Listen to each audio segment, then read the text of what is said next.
And it culminates tonight in the championship match as Detroit City take on the Oakland Roots.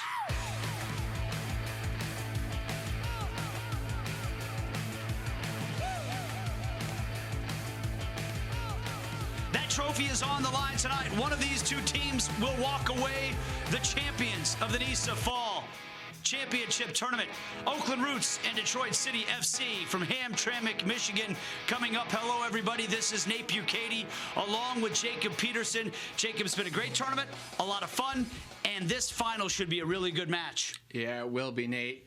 For me, I think that these are the two best teams. They battled throughout this tournament. They played some good soccer. They have some game changers on both sides of the ball. So for me, I'm excited. I think we're going to have a good one in a rematch from that group game earlier on. Not only will we crown a champion tonight, we might decide the Golden Ball and Golden Boot winner tonight as well. Matt Fondy comes in on 3 goals. He's one of the contenders here. Yeah, and he is. And with Matt Fondy, yes, he's got the 3 goals. But for me, it's more about his overall play and everything that he does for this Oakland Roots side. You can see here getting on the end and his movement here, just how he doesn't quit on this ball too.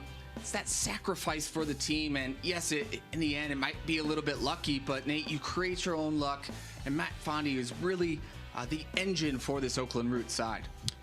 Meanwhile, it's a super sub for Detroit City, who is in the running for the Golden Boot as well. But as for Fondy, there you see 3 goals and 2 assists. That super sub for Detroit City, Jean-Claude Lawson, coming off the bench. He's got 3 goals in this tournament. Yeah, he does. And let's not forget, he scored against this Oakland Roots team on a great little flick earlier on. Right here, you'll see it. It's just a great little flick. He knows how to score goals. He's the all-time leading goal scorer for Detroit City, so he's no stranger to that. I'm sure we'll see him at some point today, just like we has. And every time he's come into the game, he's made an impact, whether he's scoring goals or just helping the team keep a lead. He's done a really good job coming off the bench. Scoring a goal every 26 minutes and 20 seconds on average. Not a bad return for Jean-Claude Lawson. Meanwhile, the goalkeeper, Christian Herrera, and Gene Anton for Detroit City in the net in this one. We'll have the starting lineups when we come back.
We are just about set for the match final of the NISA Fall Championship Tournament. Let's take a look at the starting lineup first. For Jordan Farrell's Oakland Roots team, he's got a couple of injuries he's dealing with. Nana Atakura, who has been on that back line as the anchor, is out because of an injury, as is Robert Hines. But up top, we got to look at that strike partnership of Matt Fondy and Johnny Rodriguez. Yeah, both those guys have been really good, but Nate, I am kind of wondering what's going to happen on that back line. We'll see it as the game goes on, but losing your captain, Nana Atakura, it's going to be big here for Abidor to step up and Herrera to be strong back there. There's Herrera, the goalkeeper, as he has started every game for the Oakland Roots in this tournament. Got a couple of clean sheets to show for it as well, including in the semifinals against Chattanooga when he got the victory and had 10 saves. Now for Detroit City, their head coach Trevor James. He's dealing with a couple of injuries as well, but some real consistency on that back line. Stephen Carroll, Tendai Tajira, and Kevin Venegas have been anchors back there defensively. And their goalkeeper, Gene Anton, did not start the first game of this tournament, but has started every game since and has been a big presence in goal. Yeah, he has. He's come in there, hasn't lost a game. Same thing with Michael Ghaffari coming in there. Both these guys have really solidified that back line, and that game against LA Forest State in the semis, they were just so organized. He had some saves to make, but really that whole group was very good and organized and sliding and shifting and covering for each other.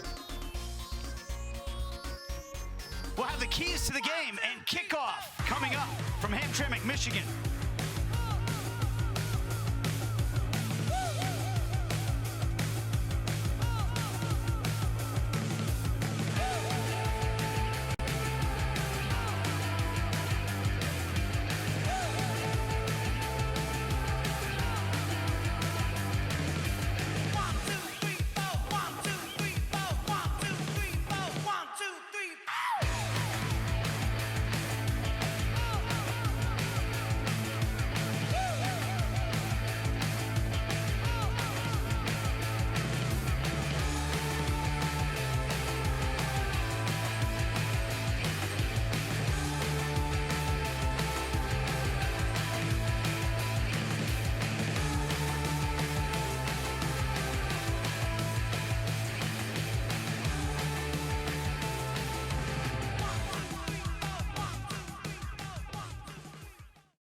Just about set for kickoff in the NISA Fall Championship Tournament final between the Oakland Roots and Detroit City.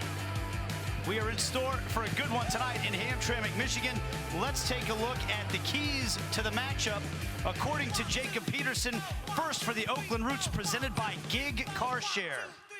When you look at this Oakland Roots team, losing Nana Adekora last game, going down with an injury, it's an unfortunate thing. He's been so good for them, been a leader, a vocal leader, but also he's a very good player. And coupled that with Robert Hines going out, it's going to be interesting to see how Oakland Roots backline adjusts there. And then the other one here, Nate, is to win the midfield. Detroit City in that semifinal against a very good LA Force midfield, completely bossed it, dictated the play of that game, the pace of that game. So Oakland's really going to have to up their tempo and try to win that midfield. Let's take a look at how the Oakland Roots got here. They started off with a 3-0 victory over New Amsterdam, but then suffered a 2-1 loss to this Detroit City team. That was a big win for Detroit City, by the way. More on that in a moment. And they bounced back when they needed to have a victory, knocking the Michigan Stars out of this competition with a 1-0 victory.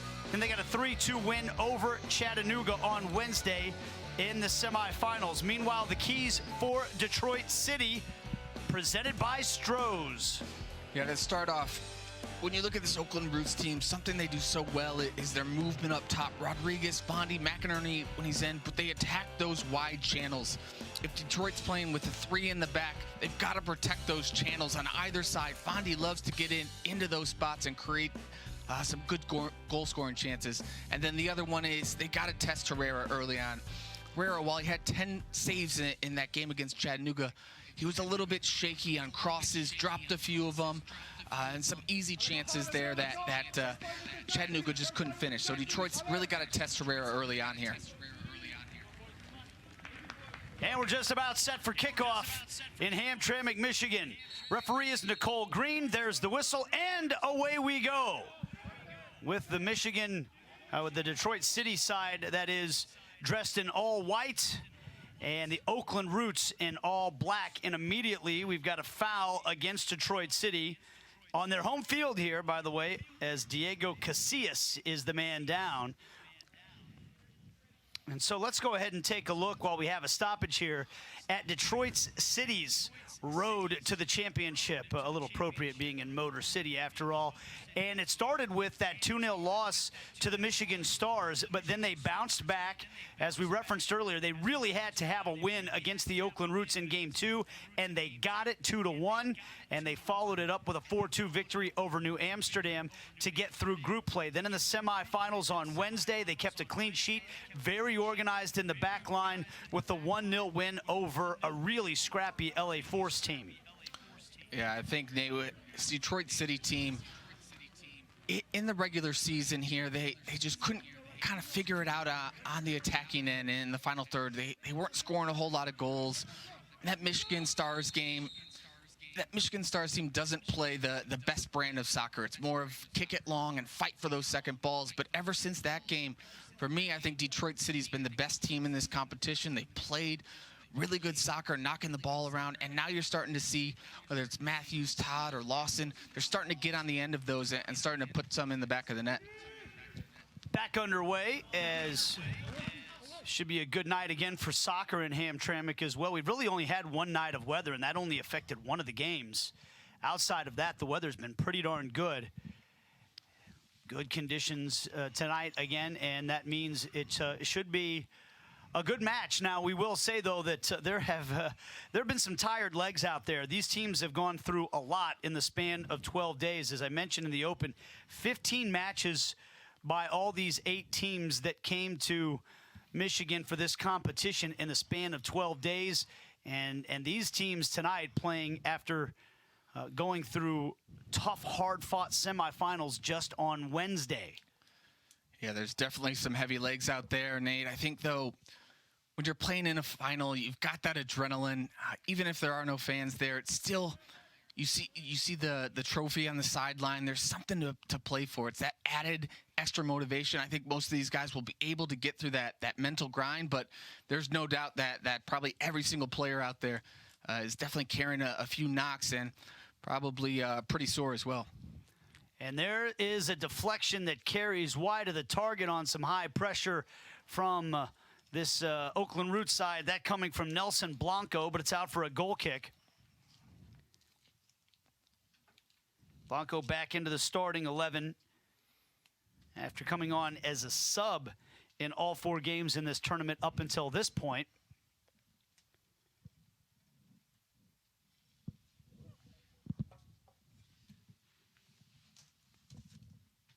This is Filerman on the left-hand side, out for a throw-in. Back to Detroit City.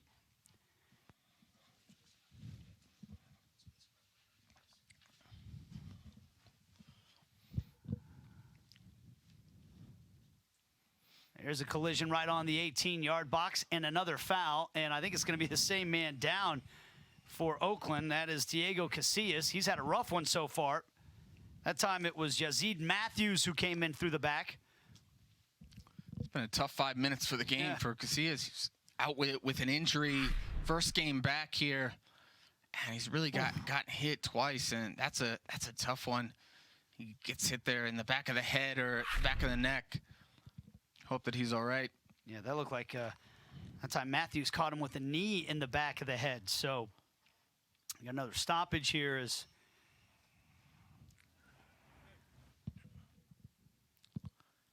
though in finals, usually the first at least 10, 15 minutes are always pretty hectic. The teams are kind of feeling each other out. There's that added adrenaline, and there's not really a lot of great soccer usually. So this one right here was only seconds into the game. That was a collision between Casillas and Filerman, and then this one, you see maybe a little bit more nasty, maybe not even intentional from Matthews, but did caught him in the back of the head with his knee there. Again, it's not great, but early on in a game like this, in a final, you're going to have guys going in hard. Matthews there is just trying to be aggressive, win that ball. I think we're going to see a few more pretty hard challenges here, especially within these first 15, 20 minutes. Filerman dumps this one forward. It's over the head of Navarro, who's pressed into the starting lineup, by the way, for Oakland because of the injury to Nana Adekora, who's really been a mainstay on the back line for this Oakland Roots team through this competition. But he suffered what appeared to be a knee injury in the 72nd minute. Well, he suffered it a few minutes before that, tried to go back out on the field and give it a go in the semifinal game for Oakland, but he just couldn't stay in the game, so he ended up being subbed out. He's not even on the bench for this game today. And you know that's a tough one for Adekora. You fight all the way through the 4 games to get to the final, and then you can't play because of an injury. But that's also going to put Daniel Navarro to the test, as he's got to fill in for a mainstay on that back line for the Oakland Roots. Yeah, and hey, let's not forget, too, that Hines is out as well. Both Adekora and Hines started in that first game against Detroit City. And really, for the majority of the game, especially that first half, they were pretty solid. So it's going to be some big shoes to fill back there for Navarro. Fondy, with the foot race, has it poked away by Stephen Carroll. By the way, you want to talk about anchoring the back line. Stephen Carroll's played every minute of this competition, and he's playing on a bad knee himself. He's going to have surgery as soon as the season is over. That's going to be a good one to watch. It's not going to be just Carroll on his own trying to watch Fondy out there, but he's been so good on that back line, described by head coach Trevor James as the best defender on this Detroit City team. In the first matchup, too, they really kept Fondy out of the game for large spells of that one. But with a good goal scorer like Fondy, all it takes is one little moment where he pops up in the box and was able to score. But overall, Carroll, Kafari, Chirira, all 3 of them, also with Filerman and Venegas coming back, they were just really good. Basically, since that goal, they really shored things up back there. And really, for me, I think it's been a pleasure to watch and to see just how the understanding has developed between this group. Max Todd deflects that ball. And Detroit City back in possession. There's Filerman. Under pressure, gives it away. Casillas. The nice ball through this time for Blanco. Sliding tackle by Filerman, and it's out for a corner. It's a great tackle there, coming back from Filerman. He lost possession of it in a pretty dangerous area, but his reaction was great. Battled back and was able to knock that one out for a corner.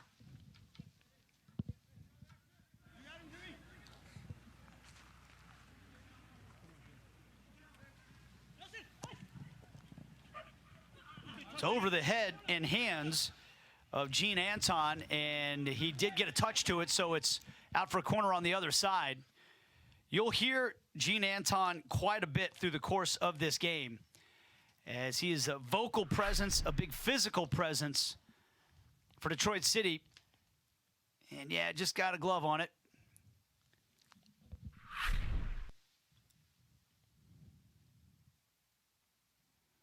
This time toward the near post, headed away by Kafari. Back in by Casillas, then away by Matthews.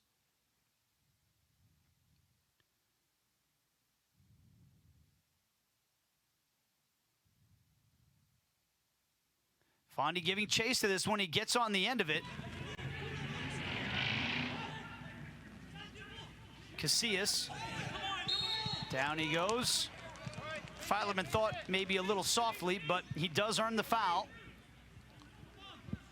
Yeah, there wasn't much to that, but there was a little bit of contact. Casillas did well, felt the pressure, went down, earned his side of free kick. It's really not much in that, to be honest, but heads up play there for Casillas going down, drawing that foul.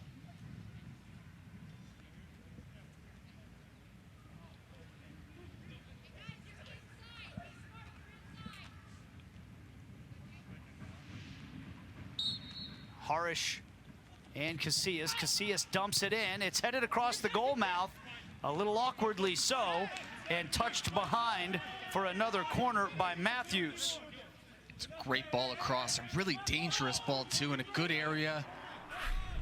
This Detroit City team has defended these well. That was Goodman that got the initial flick on it. Matthews just knocks it over there. Third corner for the Roots already, headed back across the goal mouth. Mbumba trying to bring it down. He was closed down by Jadida. We got some news on Tendai Jadida in a moment, but first, a potential counterattack opportunity for Detroit City. It ends up put out for a throw-in by Daniel Navarro.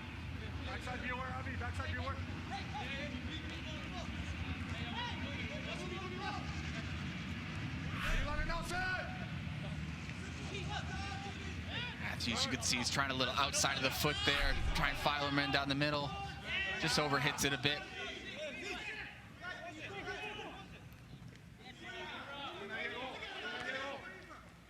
Chested out that time by Ibrahim Conte.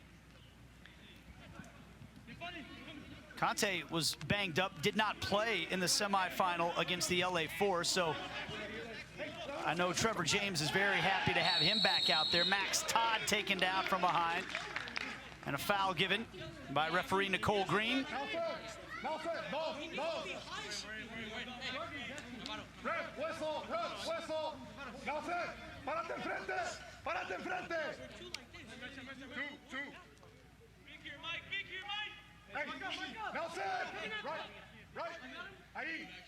There you see Trevor James, Detroit City head coach and general manager.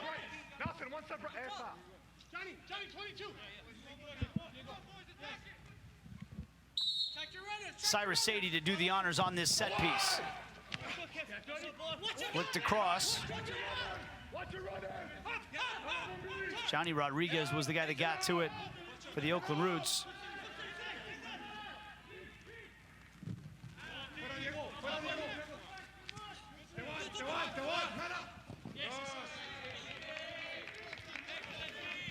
Put out for another throw-in by Navarro. I say, Nate, that right there doesn't seem like much, but Matthews, for me, he's such a good player because he never quits on little plays like that. And other forwards might take that play off, let the defender collect that, play it up the field, but Matthews doesn't quit on it and earns a good long throw-in attempt right here.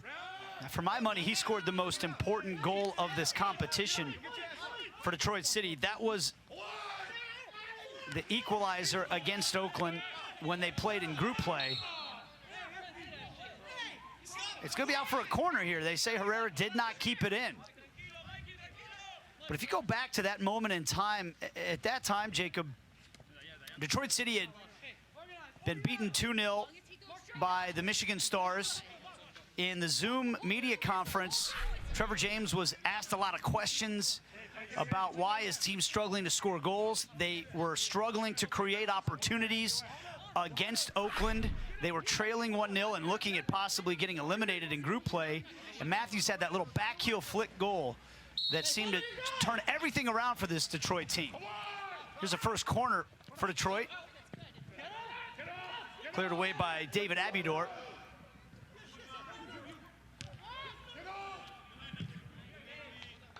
Sometimes when an individual or a team is struggling to score goals, all it takes is that first one, and that really did seem to change the fortunes of this Detroit City team after Matthews had that goal. Yeah, because in that game, they were playing well. They were knocking a ball around, even though Oakland went up 1-0. For me, Detroit City was still playing good soccer. It was just, I think I even asked, where are the goals going to come from? And it was a great little back heel flick on, and then of course Lawson comes in, does a similar type of thing. But I agree with you, Nate. I think ever since that moment, Detroit City has just been a complete team, both offensively and defensively, just really solid all around, and Matthews is a big part of that. I remember when James was asked about the lack of goal scoring, he was asked, what's it going to take to start getting some goals? And he said, if anybody has any answers, let me know. And turned out the man with the answer was Yazid Matthews. It was a deft little finish on a ball that had been sent right in front of the goal mouth, and he just kind of calmly redirected it in with the back heel. 15 minutes in on this one, and we're scoreless so far.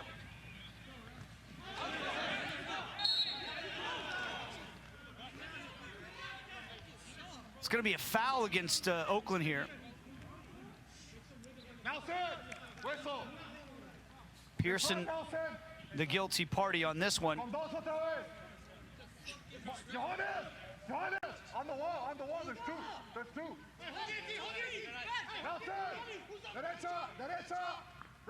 Veteran Kevin Venegas coming over to take this set piece. He's been so important for this Detroit City team.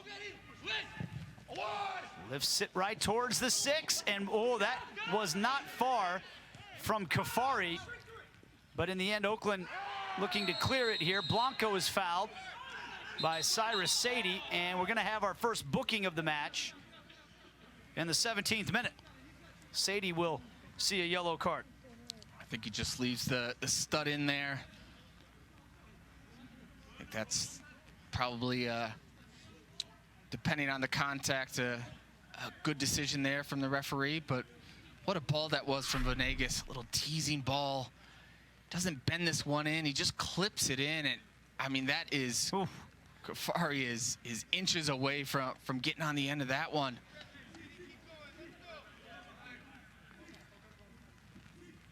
Sadie with the studs up a little bit there, gets the yellow card.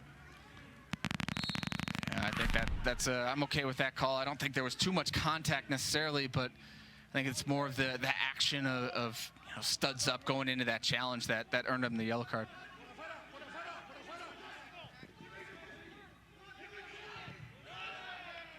Detroit City swarming in the midfield right now, but the Roots come away with it, and here is Johnny Rodriguez. Dribbles one defender. Now right-hand side, here's Casillas. Cross to the back post, over Anton again, and he got a touch on it again, and it's out for another corner. Kind of good little teasing ball from Casillas. We've seen him do this a couple times already. Antoine on the backside gets a piece of it. This is something that he is, actually he doesn't. I think that's Venegas that knocks it out there, but it's good defensive play. Fourth corner, this one caught by Anton, then he was fouled. Gene Anton, Haitian goalkeeper. He did not start the first game.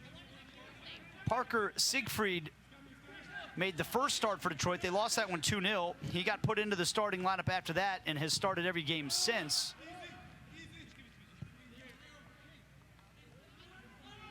Nate Steinwasser is, or was, the #1 for Detroit City coming into this, but he got married during this competition, and because of that was not able to come into the bubble. And Gene Anton has taken that position and done really well for Detroit City. No foul called here on the tackle by Filerman. Bakey Goodman trying to get into the penalty area.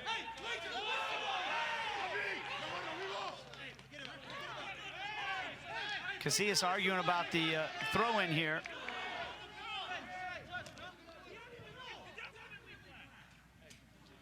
Jordan Farrell's fired up right now. Get up! Get up! First-year head coach for the Roots. Here's Fondy. Always dangerous. Try to dribble too many guys that time. That's another example of where Detroit just gets so many numbers behind the ball. Their immediate reaction in that split second of transition is phenomenal to swarm Fondy there, win the ball back.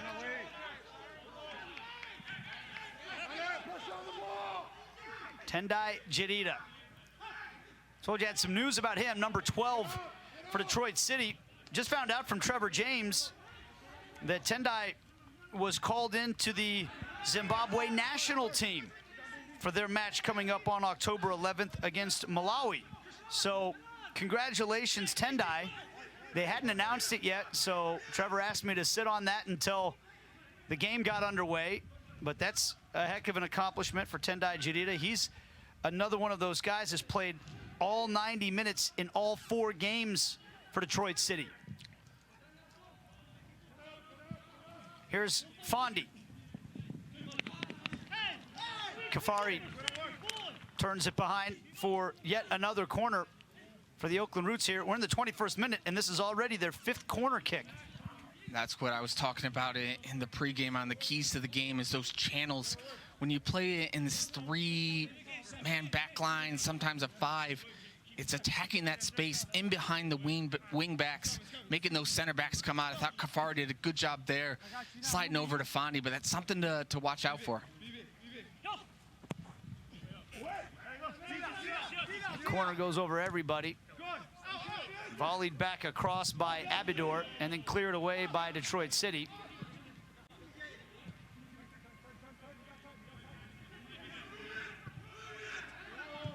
"21 minutes in, no clear-cut chances yet for either side." These two teams have been good defensively most of the tournament as well.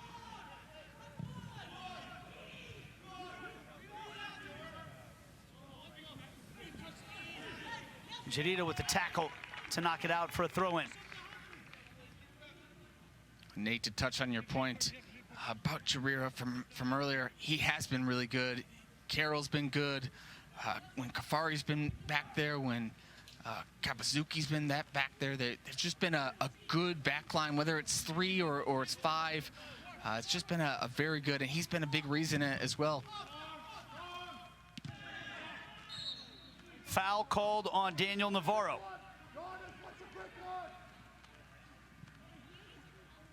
He came through the backside on Matthews that time. Second start of the competition for Navarro. I mentioned he's in place of Nana Adakura, who suffered that injury in the semifinal.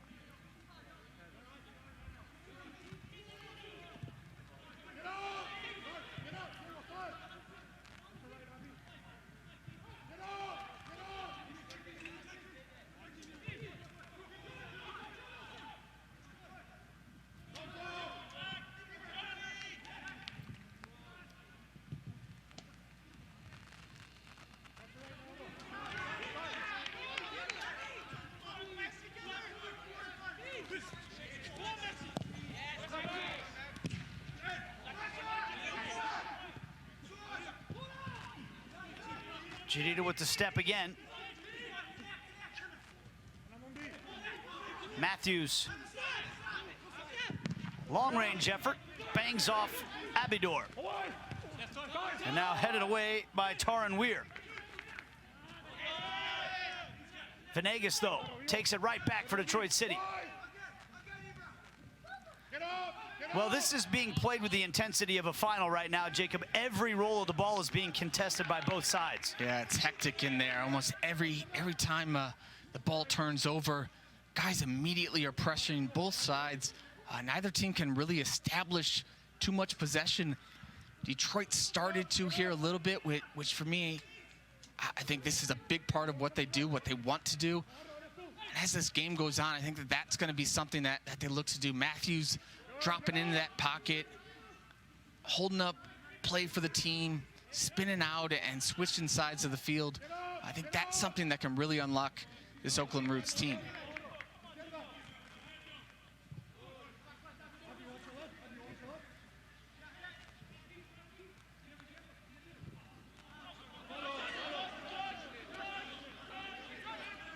Again, there you see Trevor James directing some traffic.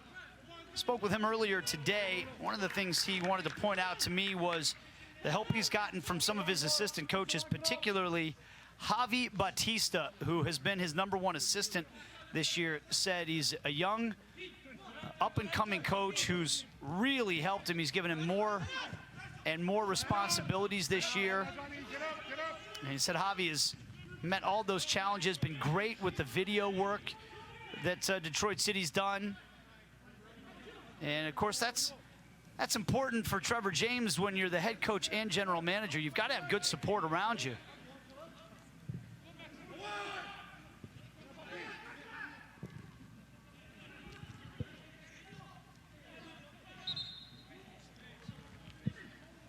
Nate, he also had one of the best gender reveals that I've ever seen. So yeah.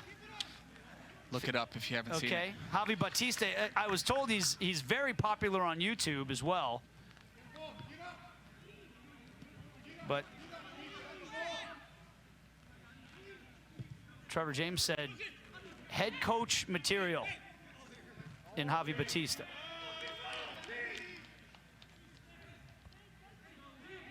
It's really been a pleasure getting to know a lot of these coaches for all 8 of these teams through the course of this tournament over the last 12 days. And a wide range of experiences, stages in their careers. Here comes Fondy forward, touches it through one defender and got it past the keeper, but redirected enough by Anton to go out for another corner.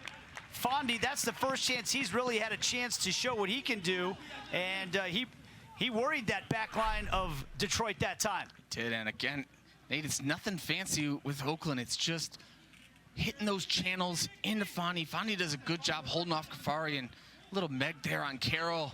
Good save there from Jean Antoine in the end, but that's what happens with Fondy. Just such a dangerous player on the break. And this one's redirected home.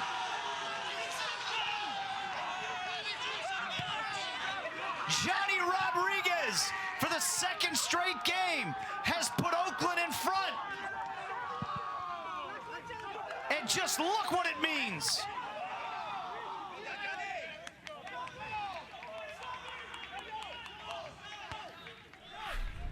Johnny Rodriguez has come into this team and really given them a lift here. Great finish there. Good ball into the near post. Rodriguez rises up, times his run perfectly. Good ball in there from Blanco. Great header from Johnny Rodriguez. Gets this Oakland Roots team up in front 1-0. Well, you want to talk about rewarding your head coach for showing some faith. The player with the most sparkling resume in this tournament coming into this was Jack McInerney. And he was scoring goals by the bagful coming into this tournament. He opened up the tournament scoring goals for Oakland. But over the past couple of games, going back to their last game in the group stages when they needed a result, Jordan Farrell decided to put in Johnny Rodriguez over Jack McInerney, who's been coming off the bench. Well, now 2 games in a row. In the semifinal and now in the final, young Johnny Rodriguez has scored the match opener both times. And he's a very different player from Jack Mack. He's a little bit younger, more energy, can pressure defenders a little bit more, gives more of that work rate. Or McInerney's more of a guy who wants to come and create. They're very different, but like you said, Nate, he's really rewarding the trust that Jordan Farrell has put in him now, scoring it really 2 big goals here in back-to-back games. Out of Cal State Northridge, a player who's just looking for an opportunity. And you know as well as anybody, Jacob, you don't know how many opportunities you're going to get as a professional. When you get put in there, you want to deliver, and Johnny Rodriguez has done just that. Now it's up to Detroit to answer, and they've got a set piece for Venegas here. He put in a good ball earlier. This one's headed away by Fondi.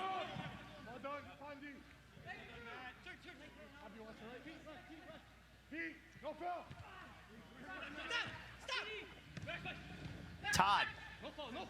Now Goodman. Venegas feigned across, drives into the box. Matthews goes down after the 50-50 contest. Out for a Detroit City corner.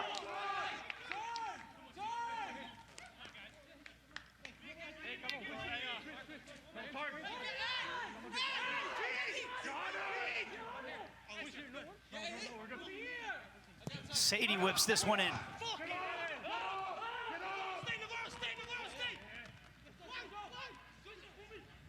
Oakland with a chance here on the breakaway. Conte couldn't take down his man. It's Mbumba riding that challenge up the left-hand side.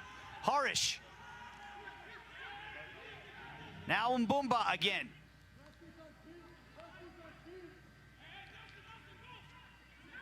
As we reach the half-hour mark in this one, Oakland with a 1-0 lead.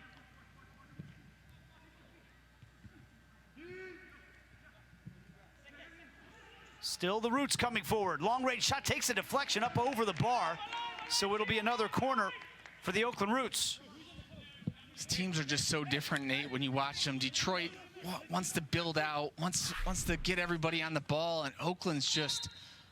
It's not that they just kick it up. There's a purpose to their play when they go, but in those transition moments, everybody's going. And see here, they've got 6, 7 guys who are into that Detroit City box. Guys just really want to get involved. Very different styles, but both very effective. Harish is being told to get on with it by the referee, Nicole Green here. Ioannis Harish. We got a man down here. Actually, while they were telling the Roots to get on with it, it turns out there's a couple of guys banged up for Detroit City right now that need attention. Gene Anton, the goalkeeper's one of them. We have a trainer. Yeah, take us. We got a trainer. And you also see Venegas there, who has played all but 7 minutes in this competition for Detroit City. And it's one thing to play 90 minutes as a center back, Jacob. It's another thing to play the position that Venegas plays at 31 years old as a wingback, getting up and down that flank all game long with hardly any rest in between these games. And he really has been up and down every single game. For me, he might have been the best player during this tournament for Detroit City, both on the attacking end and defending, but his energy is just great. He's so smart. Like you said, he's a leader. Talked about guys with heavy legs. Obviously, not a lot of time to rest and get in the ice bath. Guys, I'm sure, are doing everything they can, but it's still tough just to put out this physical workload in such a short time spell. We hate to see this for Gene Anton if he's not able to continue. Looks like he's telling the trainer that he does want to stay in. There you see Parker Siegfried, who, again, started the first game against the Michigan Stars but hasn't played since.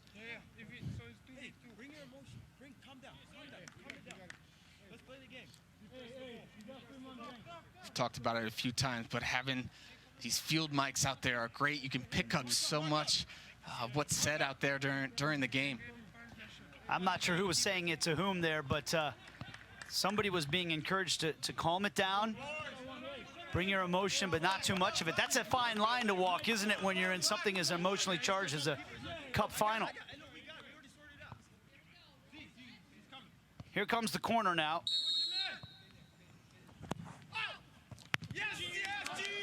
Anton punched it away off the back of his own teammate Matthews and out for another corner.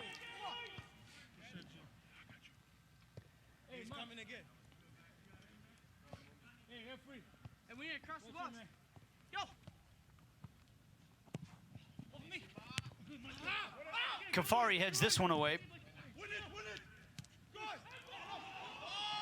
Appeals for a handball go unanswered. Rodriguez goes down. He is fouled by Jarira.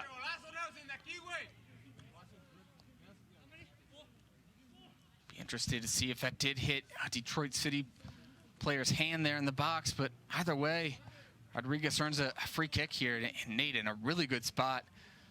Enough space here where you can get it up and over the wall, but you can hit it with power too to the goalkeeper's side. These are the type of situations right here where players dream of. In a final, a free kick, a perfect location, especially for a left-footed strike right here.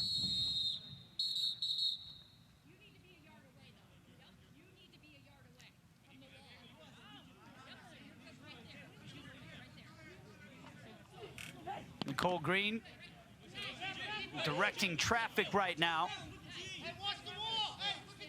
She's done a good job so far. She's been assertive.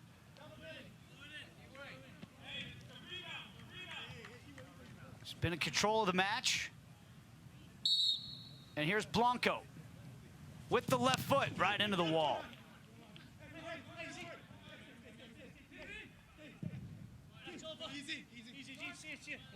All the way over everything and out for a goal kick off the foot of Taryn Weir. See, Nate, after that goal, Oakland Roots are now playing a little bit more inspired. They've got that momentum, that adrenaline rush, chasing after balls a little bit harder. The momentum is definitely on their side. Detroit City need to pick it up a little bit here, but for them, fortunately, they've been in this situation before. Last time these two teams played, so they know what they have to do. Foul against Oakland in the midfield this time. And Detroit City, as you said, they've been here before and they've got plenty of time. No reason to panic right now. And I like what you said earlier about the contrast in styles. So many times you see the analogy of boxing and soccer, and styles make fights, and it's fun to see two teams that go about it a different way and how those styles contrast against one another and which style is going to win out. Conte puts this one toward the corner of the penalty area.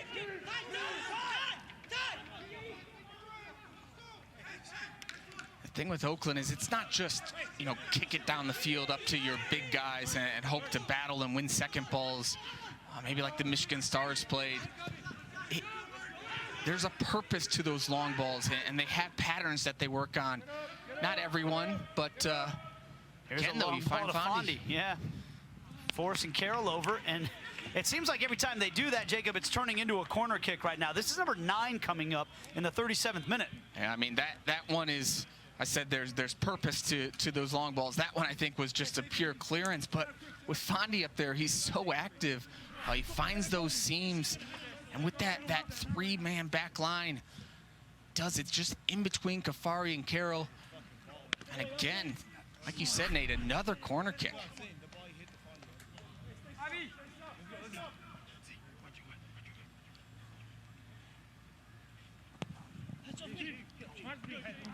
Catching practice that time for Jean Anton.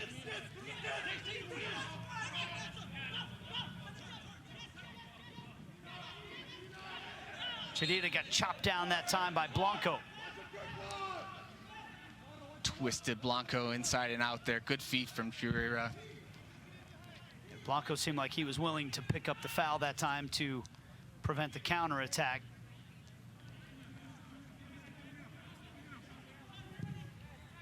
Carroll pumps this one forward. Max Todd hasn't really been able to get involved too much in the game yet. He was the catalyst for Detroit City in their semifinal win. Drew a penalty early in that game, scored the big game-winning goal in the 1-0 victory, but just hasn't had a chance really to get much going in the attack so far in this one. No, he hasn't, and I think if you're going to play balls into his head, 50-50 balls, that's probably not the way that you want to get him involved. Maybe Matthews, a little bit bigger, a little bit stronger. That's what you want to do. Find Todd's feet so you can spin out of plays like that.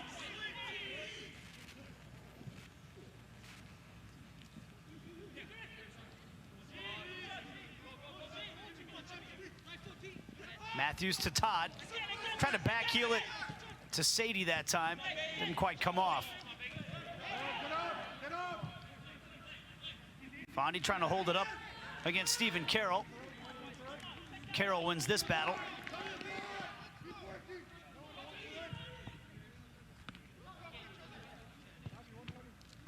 See if Detroit can knock the ball around, maintain some possession, try to break down this Oakland Roots team by passing the ball around and not just getting it into their game.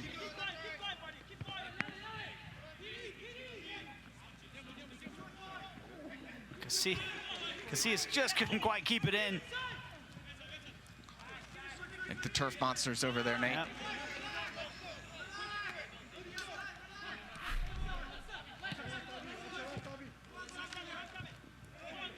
We've all been victim of the turf monster a time or two, right? Have. Get up,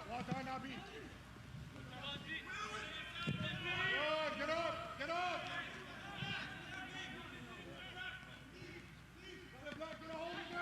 40 minutes gone. Oakland with a 1-0 lead on the 27th minute goal by Johnny Rodriguez. His second in as many games.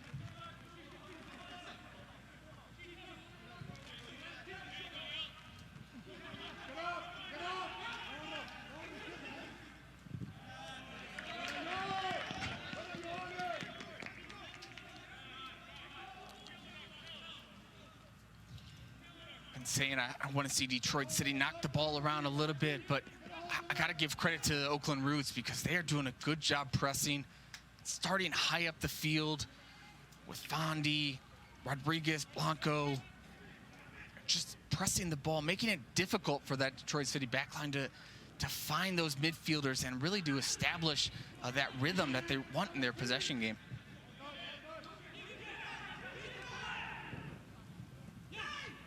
Rodriguez on the half turn. Harish tried to get it into Fondy that time. Well read by Jarita, who clears it forward to Max Todd. He does well to keep it in. Surrounded by Oakland shirts, and he loses out. Here's Blanco.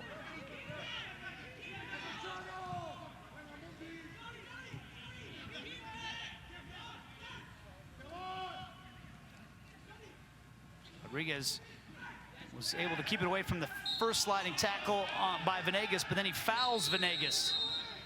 And Rodriguez needs to be careful, getting himself a booking for dissent, and now he's apologizing to the referee, wisely so. Tell you what, though, Venegas is just relentless, trying to win the ball back. He just values possession so much. See him go sliding in there, right back up immediately, and wins the ball back. Yeah. You mentioned it. He's been no surprise. He's a veteran player.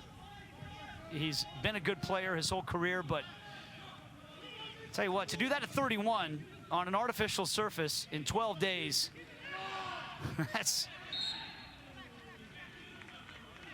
most guys that are playing in the old man over 30 league on the artificial surface will tell you it takes a few days for your knees and ankles to recover after one of those games, let alone a professional game with the intensity level that these have had. He's doing something right, Nate. Yep. I like that exchange, though, that we saw from Rodriguez and Nicole Green, because she wasn't going to tolerate the back talk.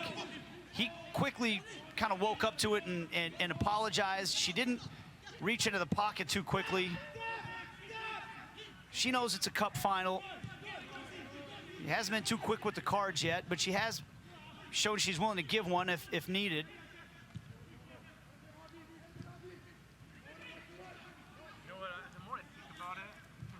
I think that's the biggest part about refereeing in finals and big games. It's to manage players' emotions. Right. You can't be quick to give yellows, and because you know that everybody's gonna, be, like you said, kind of on that line, that boiling point. I think you're right, though. She's done a good job. You talk to the players a little bit. Yes, if you go in high with the studs up or something, yes, that's a yellow card, but emotions are gonna be high. She knows that. She's done a good job managing those. 90 seconds plus stoppage time left in this first half.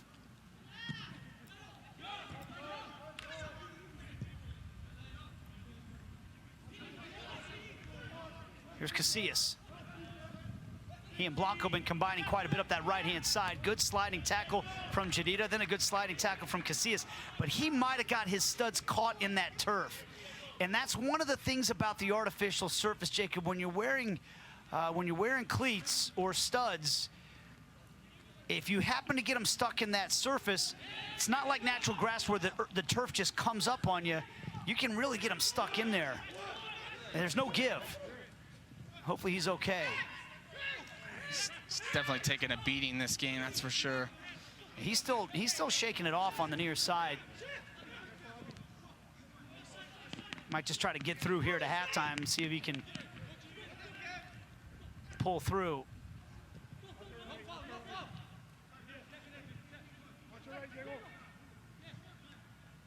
Get up, get up!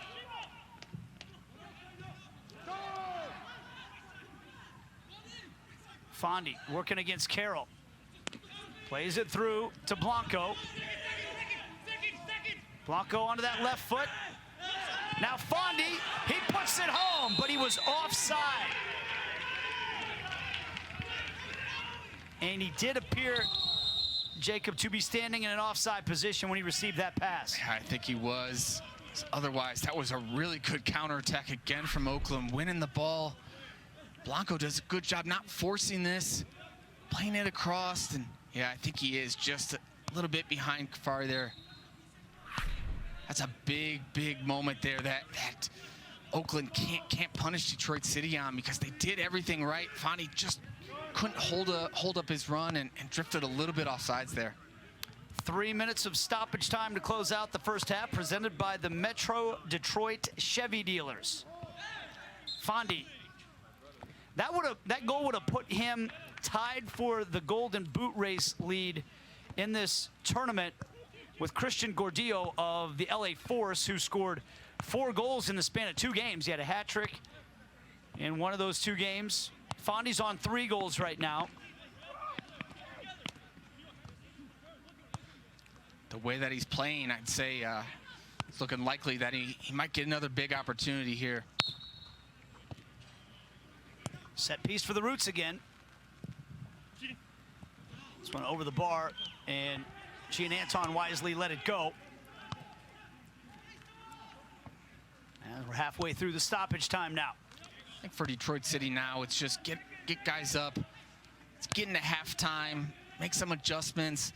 Got a very experienced coach, obviously, in Trevor James. He knows what type of adjustments to exploit the Oakland Roots team, just as they did last time. But Oakland Roots, they're just dangerous almost every time they get on the ball and in these counterattack transitional moments. Rodriguez with a good flick on. Stephen Carroll there, though, to bang it forward. Handball that time on Casillas.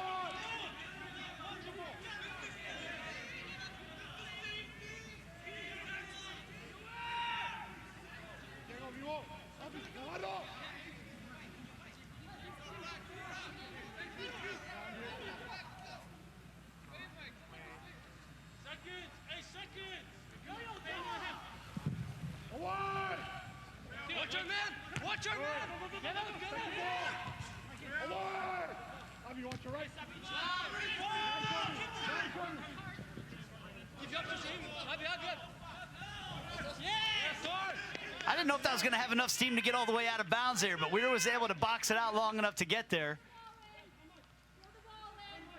That's the turf for you, Nate.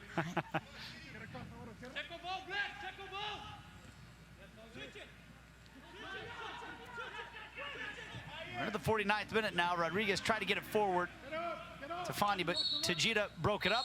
And there's the halftime whistle. Halfway through this championship final. And that man, Johnny Rodriguez, with his second goal in his mini games, has the Oakland Roots in front 1-0 at the break. The halftime show is coming up.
Halftime is presented by Gig Car Share as the Oakland Roots have a 1-0 lead over Detroit City at the halfway point of the NISA Fall Championship Tournament.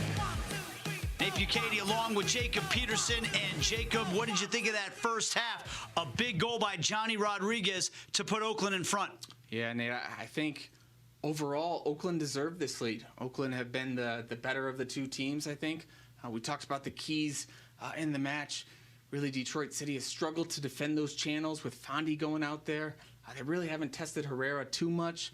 On the other side, Oakland's been winning that midfield, I think. They've been dictating how the play's going, and they've been dealing with the loss Nana Adekor on the back really well. I think Navarro slid in there, done a good job, and Abidor's holding it down as well. So I think overall, Oakland has definitely played the better half. Now it's going to be up to Detroit City to make this a little bit better game in the second. And Detroit City do have some firepower off the bench available as well. A big 45 minutes coming up to determine this champion. More of the halftime show right after this.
Jordan Farrell going over some halftime adjustments for his team as they are protecting a 1-0 lead at the break over Detroit City FC. Let's take a look at the highlights from the first half of this one. And this Detroit City side have had some opportunities in the first 45. Maybe the best one right here. A great ball in by Venegas on the set piece, just past the outstretched foot of Michael Kafari, and he couldn't turn it home. This was where the match all changed for Oakland. Ball in by Blanco, and Johnny Rodriguez nods it home. His second goal in as many games. He got the opener in the semifinals, and now he has the opener in this one. As we take a look at the halftime stats presented by Gig Carshare, Oakland out shooting Detroit City 9-5. And the number that stands out the most, the corner kicks, 9 for the Oakland Roots, opposed to 2 by Detroit City. And that was a common theme through the first half of this game. The Roots taking Route 1 football up the field, and it turned into corners more often than not. But a big 45 minutes coming up. Stick around. A champion will be crowned coming up. 1, 2, 3, 4.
A big 45 minutes coming up for Detroit City. They trail by a goal in their hometown. Looking to pull one back and get into this final. Meanwhile, that man stands to be the hero right now for the Oakland Roots, Johnny Rodriguez, with the lone goal of this match. But a big 45 minutes coming up in the NISA Fall Championship Tournament Final. Nate Bucati along with Jacob Peterson. As we mentioned, Johnny Rodriguez has really rewarded the faith shown in him by his head coach, Jordan Farrell. That's one of the candidates right there to try to get Detroit City off the mark. Max Todd, he scored the match winner in their semifinal. They've got some weapons off the bench as well at head coach Trevor James' disposal. Ibrahim Conte back after missing the semifinal game with an injury.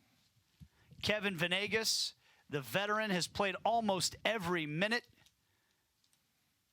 As the second half is underway from Keyworth Stadium in Hamtramck, Michigan. Detroit City, again, in all white, and the Roots in all black. Here is Rodriguez. Now Harish.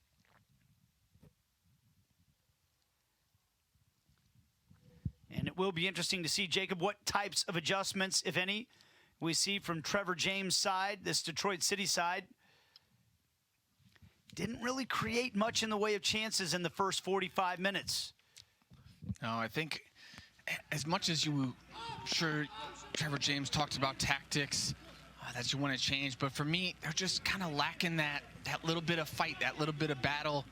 It almost seems like a lot of those second balls, I talked about it, but that midfield, Pearson and Boomba, Blanco, and Harish have really been dictating the way that this game's being played. I think for me, Goodman, Sarasady, and Conte have got to up their level a bit and up that fight. Just be more difficult and harder to play against. Here's a ball put across, cleared away by Michael Kafari. Mentioned this a few times through the course of this tournament. Of course, you can tell there's an empty stadium in Hamtramck because of the pandemic. This tournament was all put together as folks at NISA, in the infancy of this league, trying to make the best of a bad situation, just like we all are here in 2020. The Northern Guard sign you see behind the wall there. Fantastic fan base in Detroit. These are two clubs that have really connected with their communities. That's a big part of the, well, here comes Todd real quick, and then Herrera comes out to claim it, but it's a big priority for NISA as a league. They want their teams to be rooted in their communities, connected with their fan bases, and these two teams maybe have done as good of a job as any teams in this league in that regard. And so to that end, it's really a shame that this would be such a raucous environment if fans could be there. Of course, we appreciate anybody that's watching on BN Sports, and we know it's not the same as getting to be there in person, but it's really been a great story to see. And I know you are a native Michigan, what do you call it, Michiganer? Is that what you are? Michigander. Michigander. Todd thought he was fouled there, didn't get it.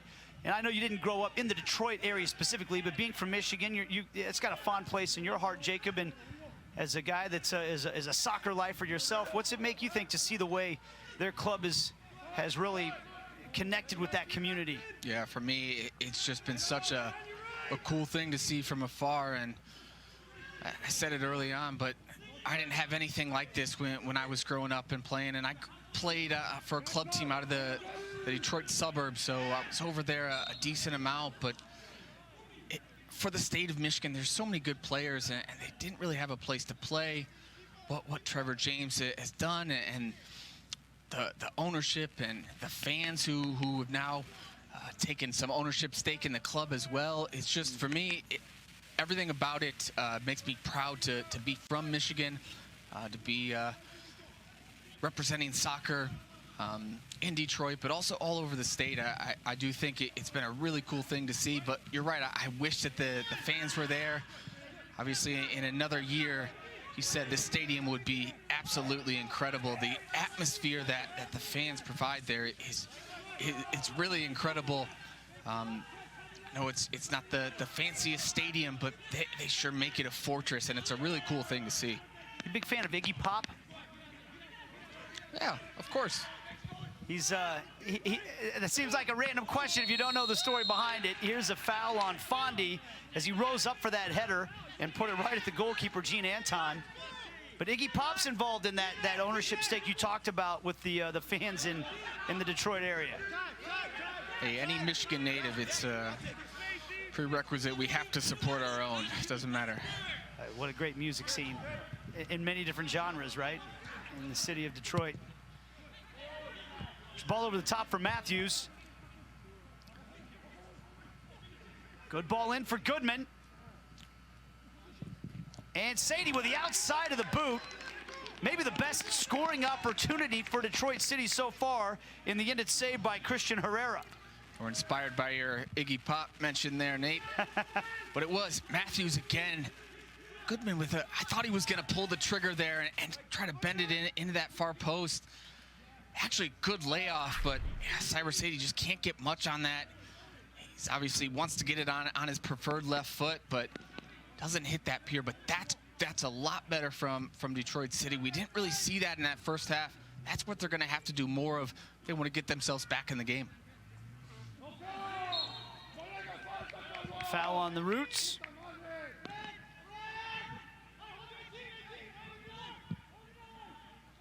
I think that was Bakey Goodman that was the man that was fouled, and he's been a real mainstay for this Detroit City side as well. Trevor James said he was their best player last year. He's played all 90 minutes in every game so far in this tournament. And again, and that's playing in a midfield role, covering a lot of ground.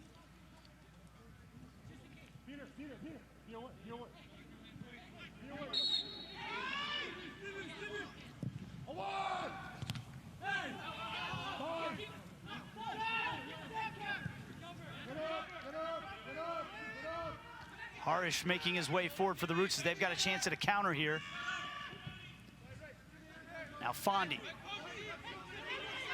Rodriguez and Mbumba. Weir off of Venegas.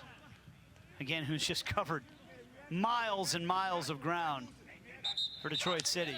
It's incredible what he can do and the amount of work that he puts into the game. But the way that Detroit City tracked back there was so much better than it was in the first half. Got a lot of players behind the ball, slowed up that Oakland Roots counterattack, which we saw was really just causing them all sorts of problems in the first half.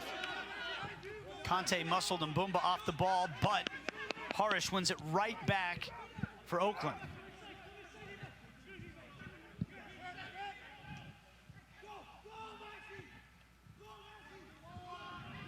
Mbumba, only 19 years old Mbumba. He's been really good in the midfield this whole tournament for Oakland.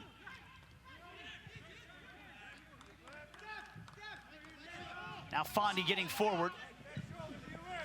Lifting it back post for Rodriguez. Checked his back shoulder to see where the defense was and brings it down.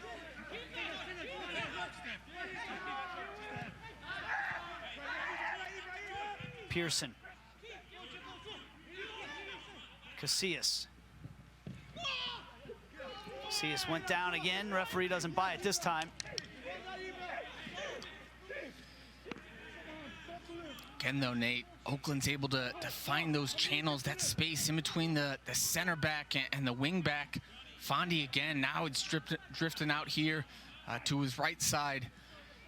Cross it isn't necessarily the best cross, but he always finds himself in those areas. He's so good at recognizing where the open space is, and equally his teammates always seem to be able to find him. Harish got past one defender. Kafari came over just to keep Harish away from it enough. And we're gonna have a card on Ioannis Harish. Was that one a little harsh? I actually looked down, Nate. I did not see it. I thought maybe did he clip Anton there? Yeah, he got a piece of Anton, and maybe that deserves a yellow card right there, but he was being kind of ushered into the goalkeeper by Kafari there, I thought.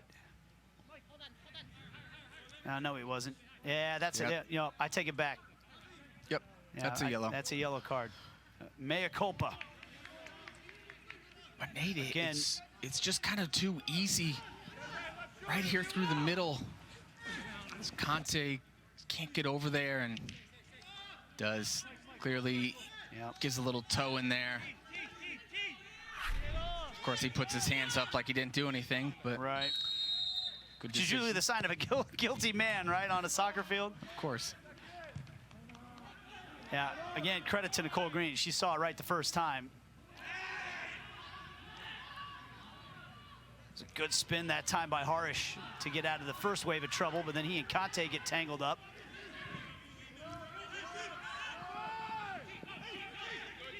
Yeah, Nate, for me, I think Trevor James needs to do something to change up this midfield. They're getting bossed in the midfield, to be honest. Detroit City is. And credit to Harish and Blanco and Boomba and Pearson, but Detroit City's just not getting enough pressure. And I think why it's such a contrast to that LA Force game, because Michael Kafari, when he played in there, was just so good and so dominant, winning the ball, but also able to move the ball side to side when they got possession. It's just a very different feel and a look from this midfield compared to the one in the semifinals. Matthews wanted a foul that time. Didn't get it.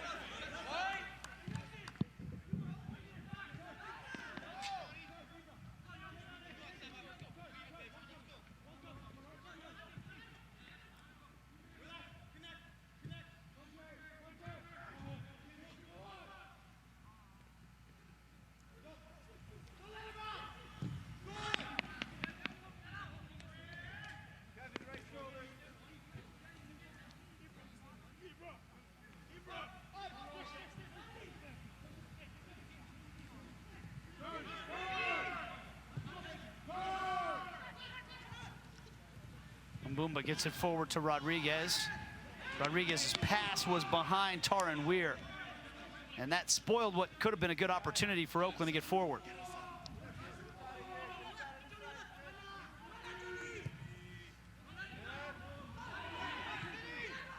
Here's a giveaway, though, by Detroit in the midfield again. Casillas comes steamrolling forward. Forced to retreat, though, by Cyrus Sadie.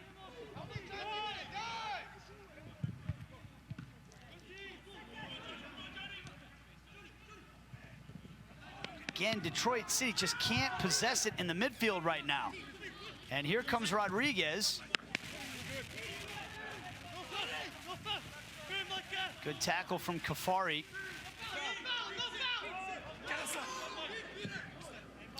What almost seems a little bit, Jacob, like for Trevor James, it's been a bit of having to rob Peter to pay Paul with Kafari, because in the semifinal game, he played as the 6 in the middle of the field and really controlled things in that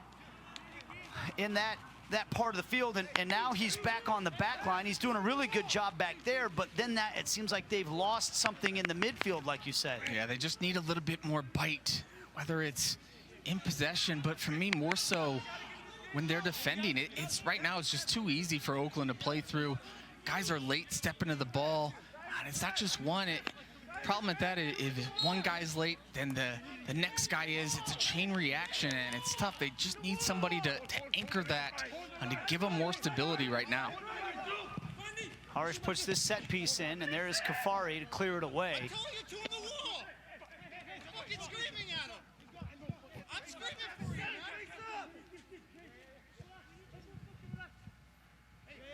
See some angry words between some of the Detroit City players as they find themselves down a goal in the 59th minute. Venegas gets forward,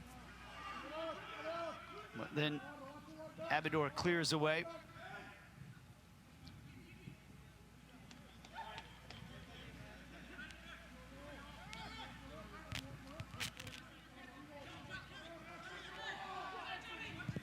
Kafari. Good positioning that time by Casillas to win that away from Filerman. Carroll comes over to step in front of Harish and put it out for a throw-in. Casillas been good tonight, Nate. He's getting up and down. Good defending there. I thought Pearson also has been really good, moving the ball side to side, being that six that kind of holds for the Oakland Roots. He's done a good job in that midfield. Pearson's a guy that Jordan Farrell said of him, he seems small, but he is mighty. That's true. I love the way he plays. I feel like you could say that about all three guys in that midfield today. Mbumba, Harish, and Pearson for the Oakland Roots. Tough guys. They've been putting in a lot of work. It's another example of it right there. Just tracking back, winning the ball, dispossessing the Detroit City player, and then keeping possession moving.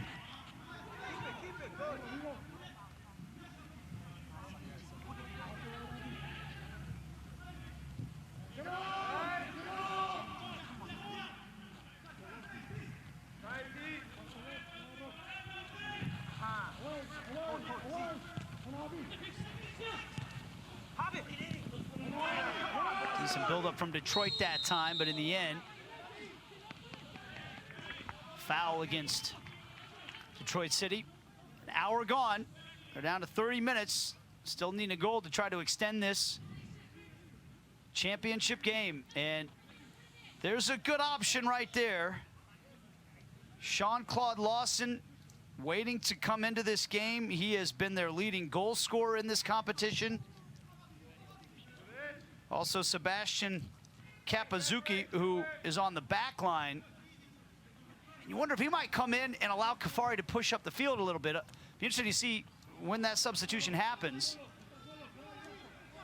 who he'll come in for and how that'll change the formation, if at all.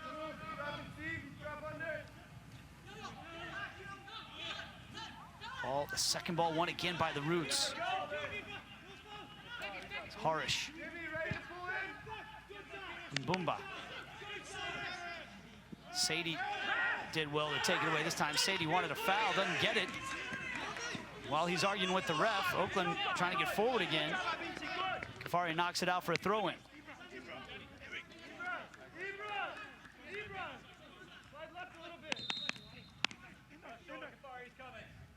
Looks like we're gonna get those substitutions now for Detroit City, presented by S3 Strategic Staffing Solutions.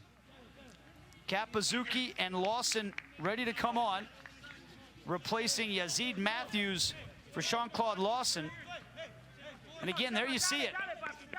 He scores a goal about every 26 minutes, so that's about how much time he's gonna have to try to score a goal for Detroit City in this one.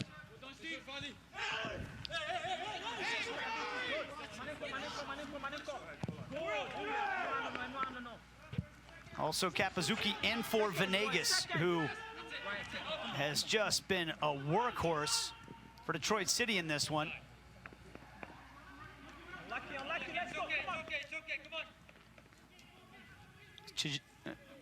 Jadira's come over to the right-hand side of that defense. Now you saw him over there. We'll try to see where this will position everybody for Detroit City now. They've got to get numbers forward a little bit more. So I'm wondering if Kafari might push up the field. That header won by Mbumba. Conte with a tackle, but he's called for the foul.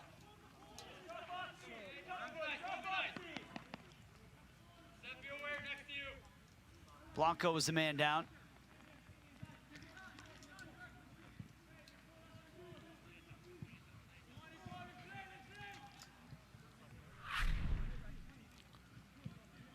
Conte just gives it away there and goes right into Blanco. Touch tackle.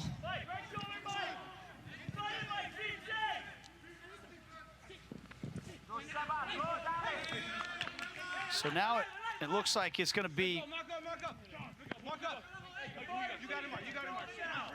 a back line of Kapazuki, Carroll, and Kafari, with Tajira going over to the right-hand side.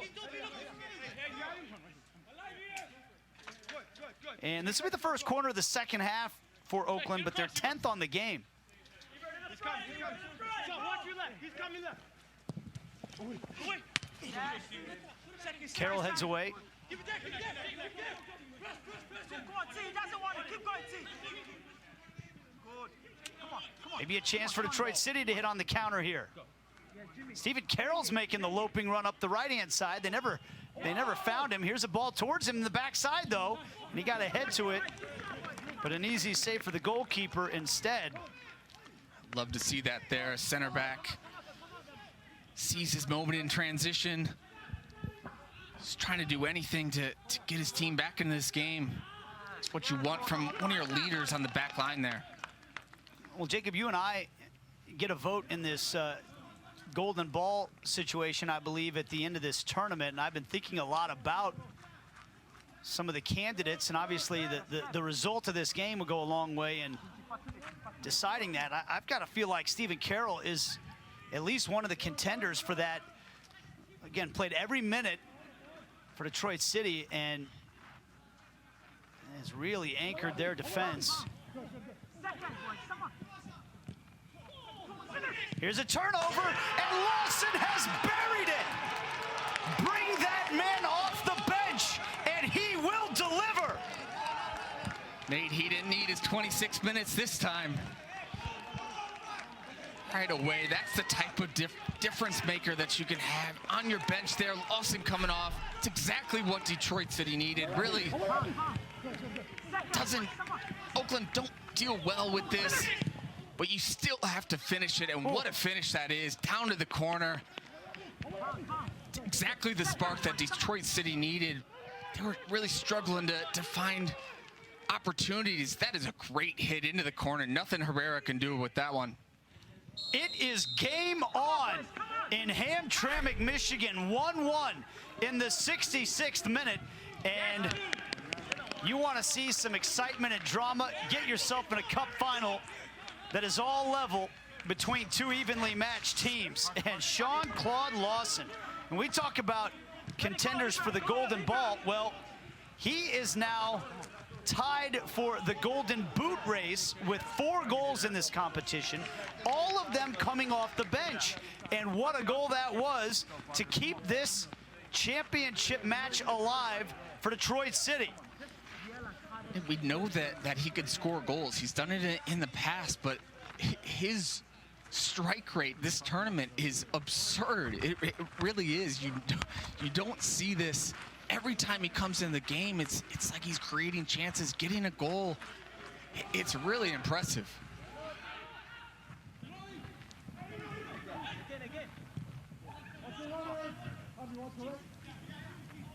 What plot twists lie ahead? Fondy's giving chase here, and he's got some pace, but Carroll is able to do just enough to get it over to Kapazuki. See too, Nate, if that goal gives Detroit City a little bit more life, like the goal did for Oakland in the first half. It seems like it. You can hear that energy level. See the smoke coming in the background. Goals change games in more ways than one, right? It's not just about what it does on the score line. It's what it does psychologically to every player out there.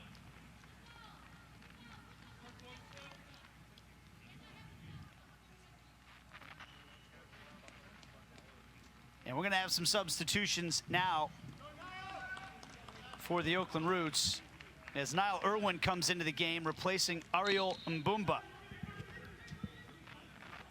Irwin didn't play the first 3 games of this tournament, but he played all 90 minutes against Chattanooga. That substitution presented by Gig Carshare. 69th minute, we are all level at 1 apiece. Harish rides a good tackle from Conte.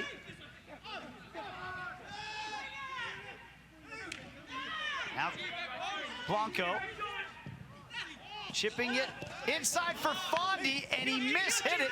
Then the Defensive rebound by Kafari, and he touched it back to the goalkeeper, Anton, who covers it. Fondi wanted that to be an illegal back pass. Referee says no, it wasn't a pass. But Fondi, boy, this was his best chance of the game, and he just didn't hit it cleanly, and it almost could have been an own goal there. Good reaction by Anton. Yeah, you'd expect Fondi. We've seen him score so many goals this tournament and throughout his career, and Nate, he just goes to swing that one and he misses it. It hits his plant foot. You'd expect somebody of his caliber to at least be able to get that shot on target to trouble the goalkeeper. Deep down the field for Fondi again. He chests it down, backheels it, and it was a nice backheel for Blanco, but even better defending that time by Sebastian Kapazuki.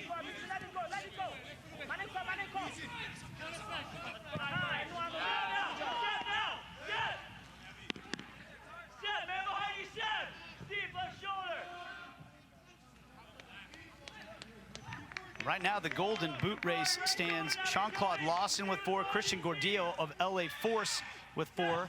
Fondi's right behind him with 3. We might have an easy answer to that golden ball decision if either Fondi or Lawson score a match winner. That would give him the Golden Boot and cinch the championship. I think that would be a case closed right there, right? Scoring a goal is the hardest thing to do in soccer. If you score 5 goals, 4 goals, and 2 assists like Fondi, I mean, it's hard to go against that, Nate. Well, and if you score the match winner in the final, too, I mean, that's a big feather in the cap right there. And let's not forget, Jack McInerney's on the bench for the Oakland Roots as well. They've got some firepower that they can call on as well in this game, depending on what they want to do. Harish got pushed in the back that time by Conte.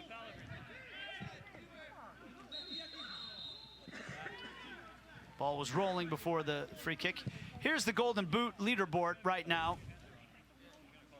Lawson just pulled level with Gordillo with that goal. Of course, he is far and away leading in terms of goals per minutes played. Fondi's just 1 goal behind him. Mike, stay with the Mike. Right shoulder, Mike, he's yours. Step now, step. Tendai, drop in. That's not you, Tendai. Now, Tendai, go. Yes, control. Jadida mishit that one for a second, and it will be a Roots throw-in. Steve, he's going to be coming behind you, Steve. Jadida looks a little banged up, and we've got a man down for Detroit City as well. That's Ibrahim Conte, native of Sierra Leone.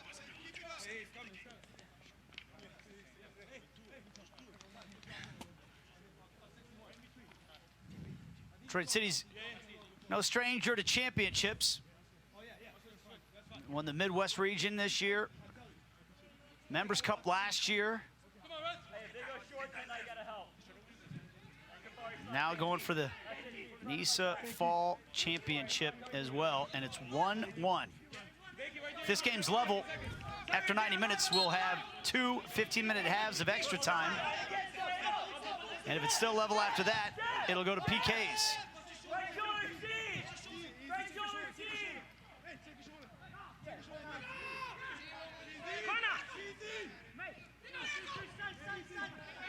Roots coming forward again. We are on the left-hand side.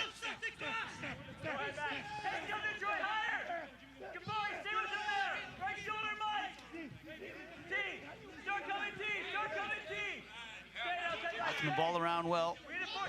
Pearson.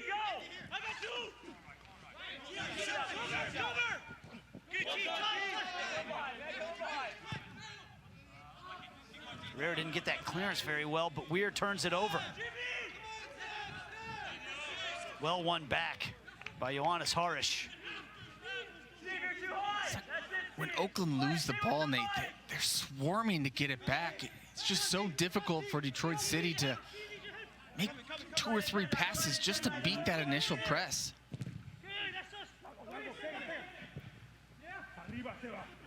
Just to get it out of their own third has been a real challenge for Detroit. And here's Harish inside the penalty area. He's dragging out Carroll. Kafari deals with the cross and clears it away. Again, right back to the roots, although this time Pearson with a misstep and a dangerous man to lose it to Lawson. Checks his run up, plays it to Sadie.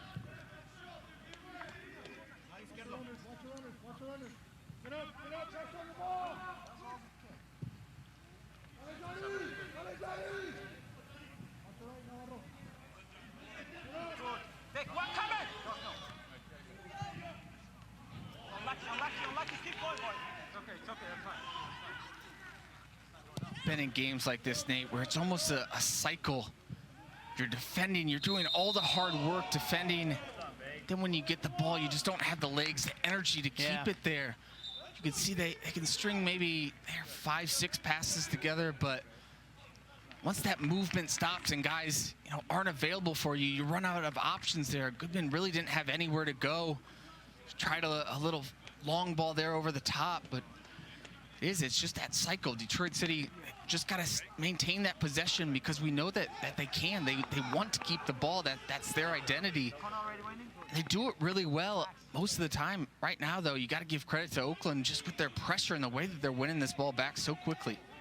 Couple of substitutions for Detroit City. Ryan Peterson in for Max Todd. Connor Rutz in for Ibrahim Conte. Those substitutions presented by S3 Strategic Staffing Solutions.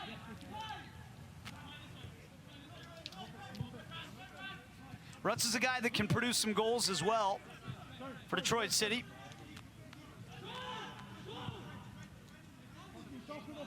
"15 minutes plus stoppage time remaining. 1-1 the score. There's extra time and penalties after that if it's still level. For Oakland, they got a goal in the 27th minute by Johnny Rodriguez to go up 1-0. Then off the bench, as he's done all tournament long, Sean-Claude Lawson in the 66th to level it. The tackle by Navarro, he's called for the foul, and he's going to get a booking as well. In the 77th minute. I believe that was Filerman down that left side. Navarro's just laid on the tackle. But Nate, I like these subs. Rutz coming in, Peterson coming in, giving fresh legs. He's Filerman, just gets the ball out there. Navarro knows it. Again, puts his hands up, as you said. Sign of a guilty man. And a big set piece here for Detroit City. Nelson right, Nelson right, Nelson right. Right. Stephen Carroll's made his way up the field. Come on, tight.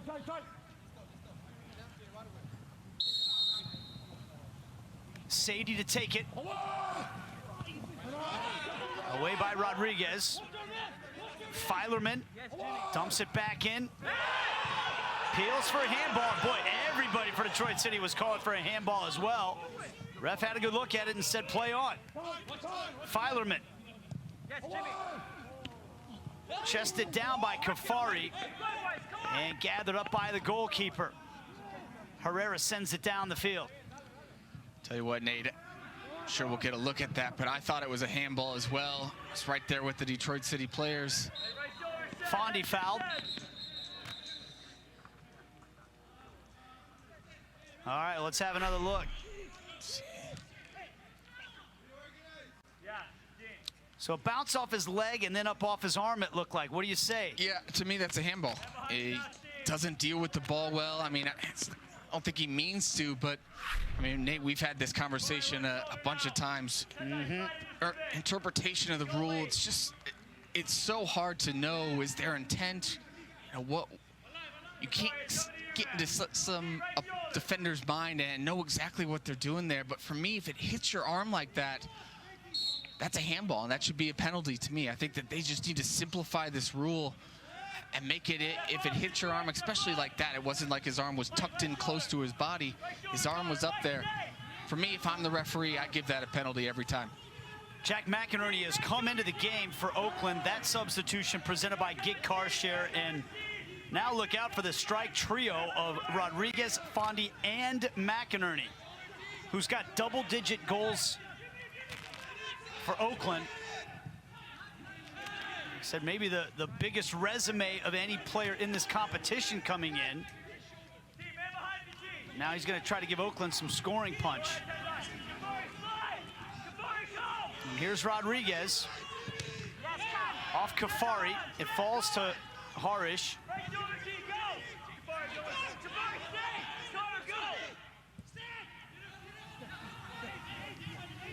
Now, to go back to your point about that handball, Jacob, that's supposedly one of the new rules interpretations they're really trying to emphasize. Well, here comes Oakland in the box again. Carroll with a good step to get there in front of McInerney. Forward to Lawson. Oh, he gets chopped down hard by Weir. And we'll see if Weir gets a booking here. That's such a great play, though, from Carroll.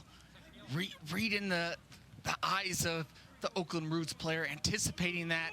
And then when he gets the ball, he plays out of it, finds Lawson. That's what Detroit City needs to do more, breaking that initial press. It's a really good step there from Carroll.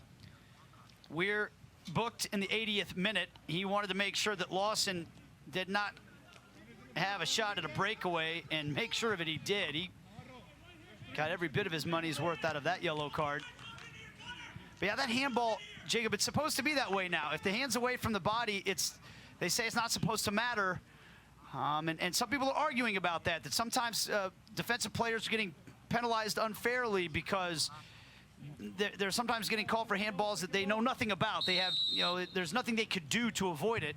That one was a little different. I think you're right. Most people would say that's a handball no matter what.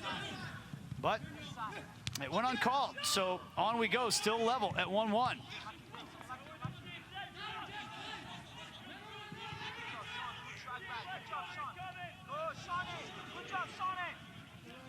Lawson gonna let it roll out for a throw-in.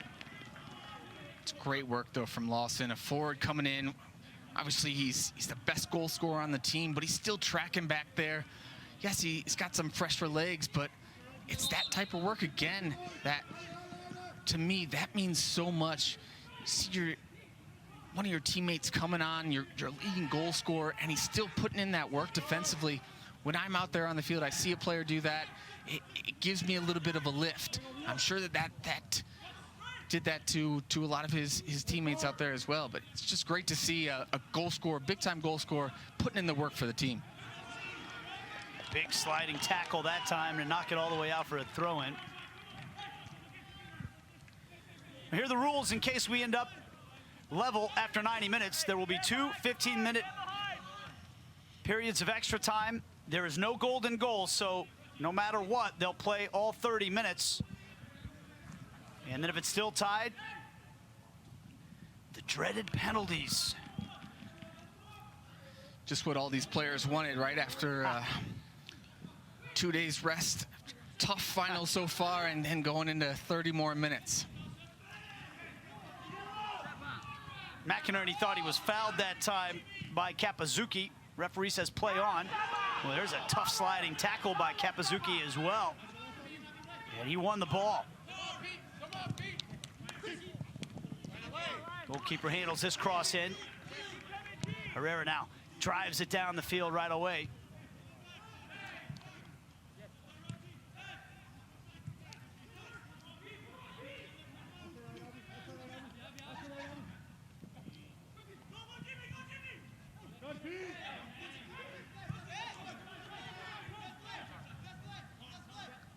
Substitutions have made a difference. Sadie fires a shot that misses, but you talked about going to the bench for Detroit, and Trevor James has pushed the right button so far in this second half.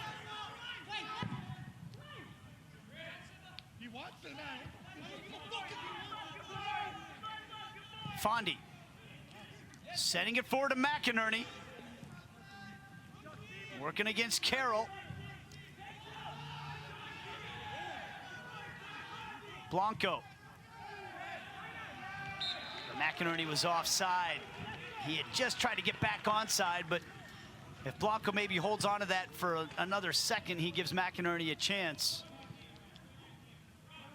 Oh, beg your pardon, I think that was Niall Irwin. Blanco's come out of the game. 16 and 10 are difficult to differentiate for me on those sweet Oakland jerseys. Ken, though, Nate, Carroll tracking McInerney. Uh-oh, here's a volley attempted. It's in! What a finish! That caught us all off guard.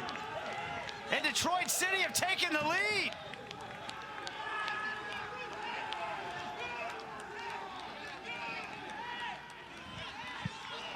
Almost out of nothing. Wow. It really did, Nate. That came out of nowhere. Is that Ryan Peterson up there? Just a simple little Oakland Roots style there. Caught the goalkeeper off his line, Ryan Peterson. What a finish.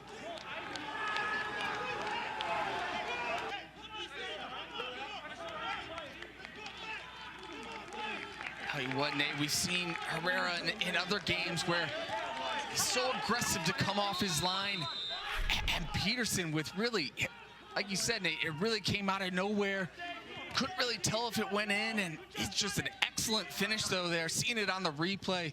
Well done to Ryan Peterson. Again, another substitute coming into the game, showing up in a big-time moment. The Oakland Roots controlled much of this game.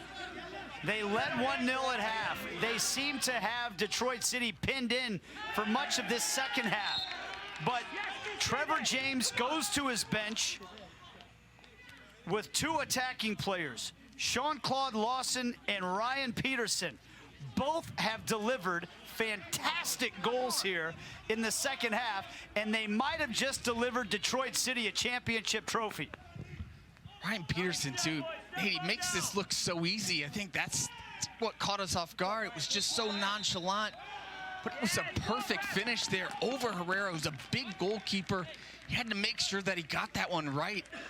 He absolutely did. Like you said, coming off the bench, scoring his first goal of the tournament. He has 2 assists, but really big time play there from Ryan Peterson. Come on, boys, come on. What a moment.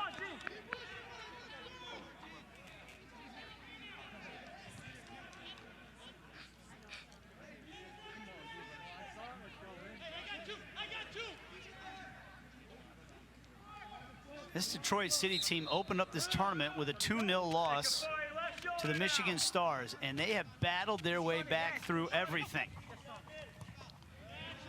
And they might just be holding a trophy here in a few minutes. And you have to give a lot of credit to that man right there, Jean-Claude Lawson. He scored the equalizer that got them, that really woke them up as a team in this game. He had a brace against New Amsterdam. He scored the match winner against Oakland when these two teams faced off in group play, and that was almost a must-win situation for Detroit City after they had lost their opener. All off the bench, Lawson with 4 goals.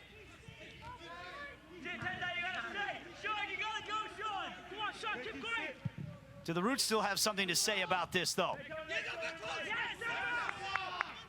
And I have to break down a very organized back line of Detroit, led by that man, Stephen Carroll, who to me has at least made a case for the golden ball in this tournament as he clears it away. A couple of subs coming up for Oakland now, presented by Gig Car Share.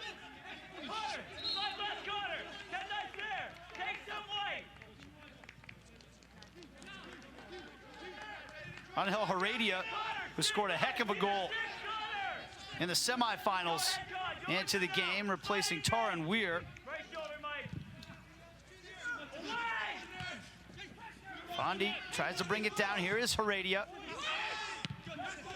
Banged away by Kapazuki.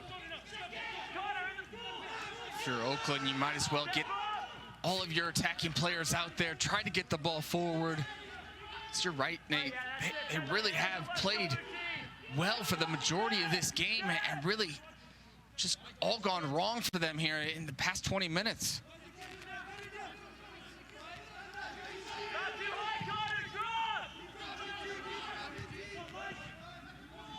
Right shoulder team. Take some. Slide, Mike.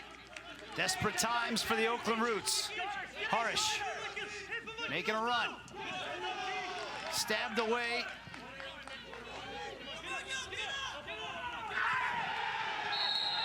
Jadida knocked to the ground. Tell you what, that is phenomenal work right there. Tendai Jarira winning the ball, and then still in the 90th minute, Nate, to have the legs to drive, to push the ball up the field. So powerful when he runs. Earns the foul here. Detroit City can slow the game down, kill this game off. Absolutely a foul there. Well done. Well, he's going to have to ice up quickly and then hop on a plane to Africa. After this, as we mentioned earlier, just found out today that he's been called into the Zimbabwe national team. So congratulations, Tendai. What a day. You get called into the national team and possibly you win yourself a trophy, all in the same span of 24 hours. He's been really good this tournament. And we're into stoppage time now. Presented by the Metro Detroit Chevy dealers.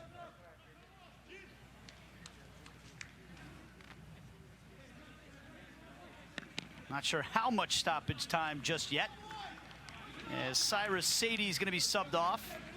You're told 5 minutes now of stoppage time, so still work to be done for this Detroit City team.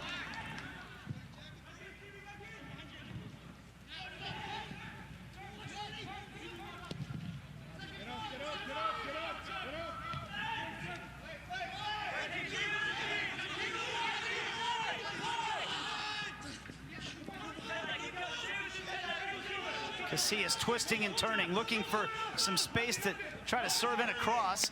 Filerman touches it behind for a corner, and it's going to be everybody up the field for Oakland right now. And all hands to the pump defensively for Detroit City.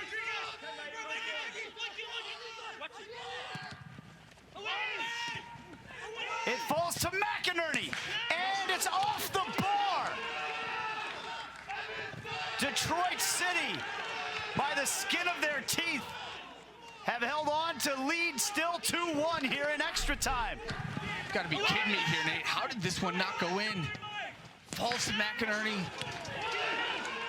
Oh, Fondy. Almost seems impossible to put it off the bar from that angle. And he's inside the 6. What is he? 2 yards out. Maybe the defender gets a touch on that one. Heredia. And look at Gene Anton come flying out like Superman to snatch that one out of the sky. Well, let's see who the hero was defensively for Detroit City if we get a chance to take another look. First off, here's Anton leaping out for that one, but on that ball off the crossbar, if in fact the Detroit City defender, I think it might have been Jadida that got there in front of Fondy, and if he deflects that off the bar, what a game-saving play that is. Evans, start going, Evans! Halfway through the stoppage time. Find it away, Mike, find it away! Well done, boys. From what's it at? Step up now, Detroit, step up! Mike, hey, come! Mike, left shoulder!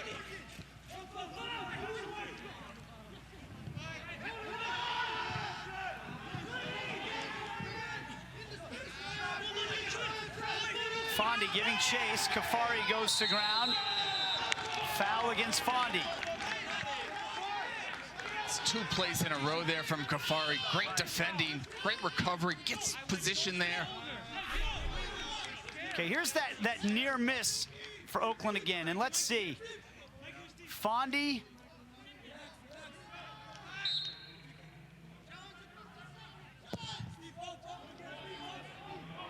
trying to see who that was on the back post. Was that Lawson?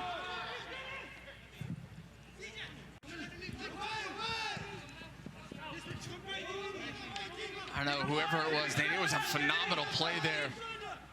Matt Fondy at the back post, you'd expect him to score that one.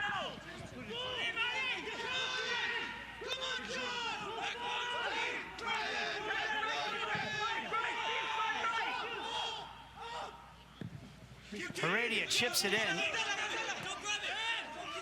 Well, it appears it would have been a sub that's just come into the game at the very last moment for Detroit City. Evans Frimpong.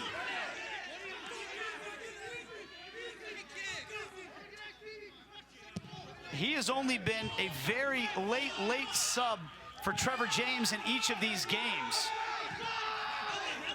And he might have made the play of this final. Hard to pick one play of the final, but he doesn't make that play. We're talking about 2-2 right now. And now we're in the 95th minute and only seconds remaining for the Oakland Roots to try to level this match. A hopeful ball in. Here's a lob in, and it's headed off the line. Was that Connor Rutz? I think so, Nate. Tell you what, give credit to these Detroit City players. They are throwing their bodies in front of it. They're doing a great job here, making sure nothing gets in.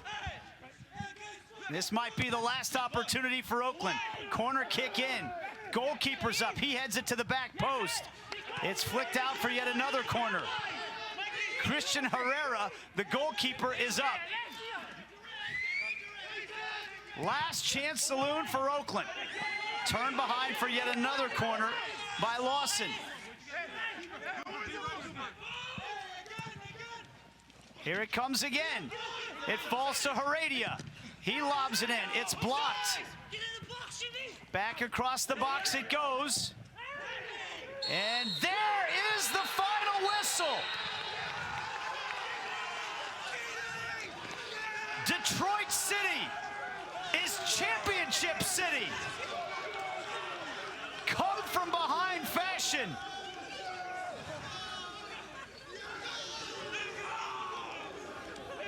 What a finish. What a championship. What a match. Congratulations, Detroit City FC, the 2020 NISA Fall Tournament champions. Hey, this ending of the game is just incredible that they held on. 2 goal line clearances, 2 subs coming into the game, scoring goals, making an impact. What a performance there from Detroit City. That's the type of resiliency that you see out of them. They earned that championship, Nate. And that Oakland City side has absolutely nothing to be ashamed of. They put everything on Detroit City over the last 5 minutes. Detroit City defending it to the end. That is a team championship. As you take a look at some of these opportunities off the back line here.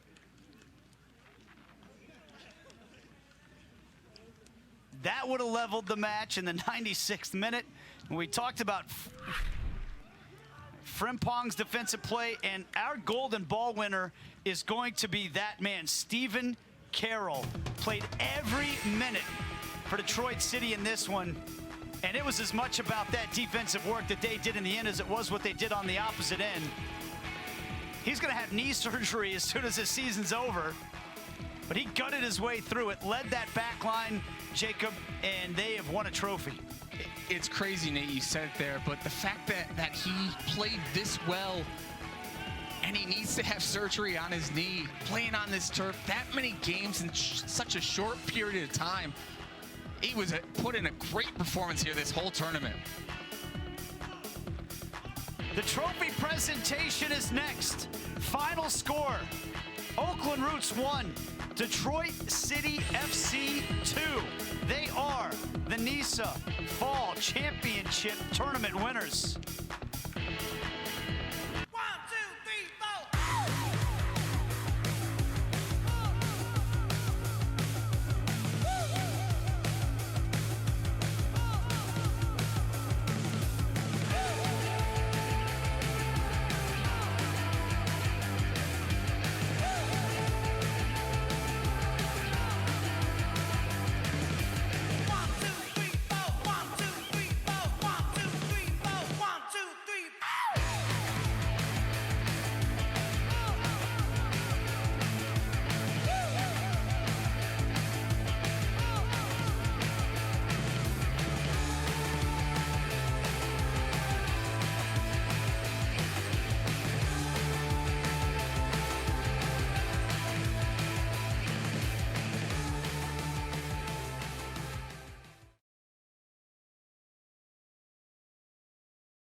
wild there. Pandemonium at the end.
Detroit City about to lift the 2020 Fall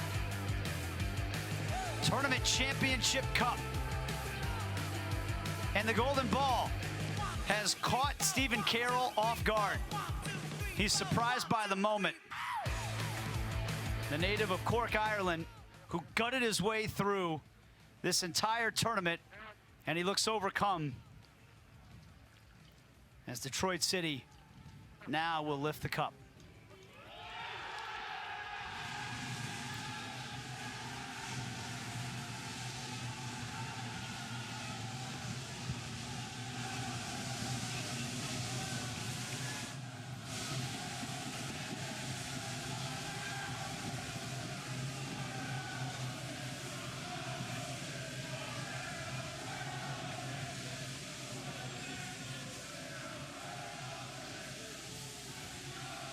Stephen Carroll, the golden ball.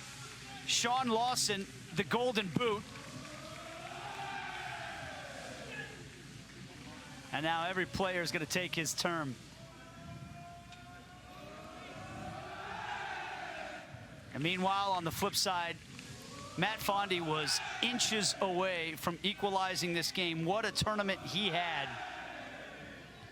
As the old saying goes, the thrill of victory and the agony of defeat, all on display within yards of one another.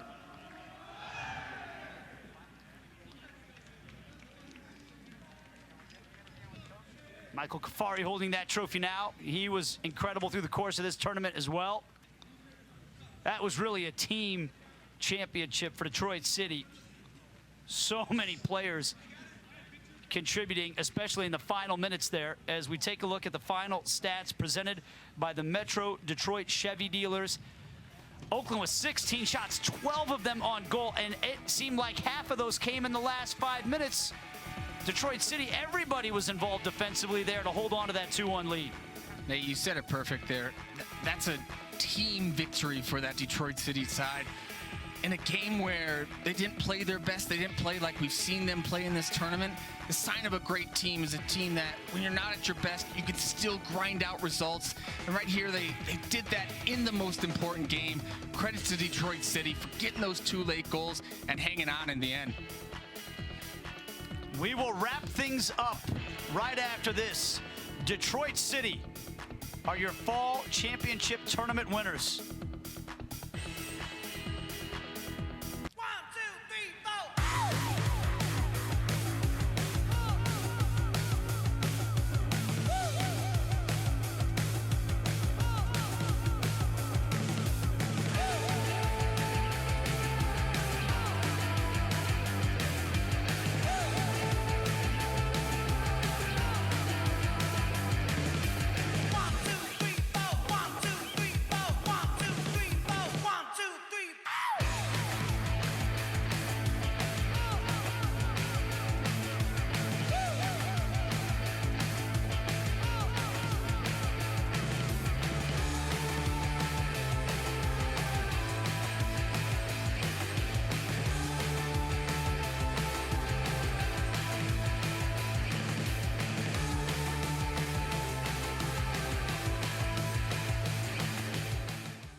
Oakland Roots since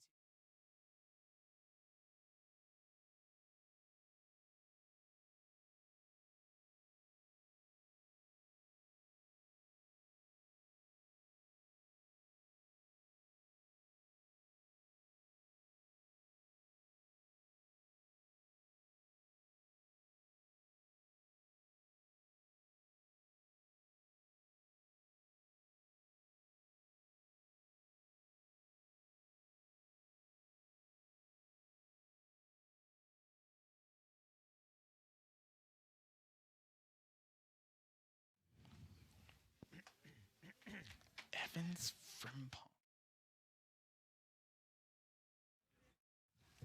Hey, Trevor, how are you? I'm a lot better now. a lot happier now than I was a few minutes ago. Hey, what a genius coach. All those substitutions you made were incredible. We're 10 seconds away. We're gonna come to you in just a second, okay? Okay.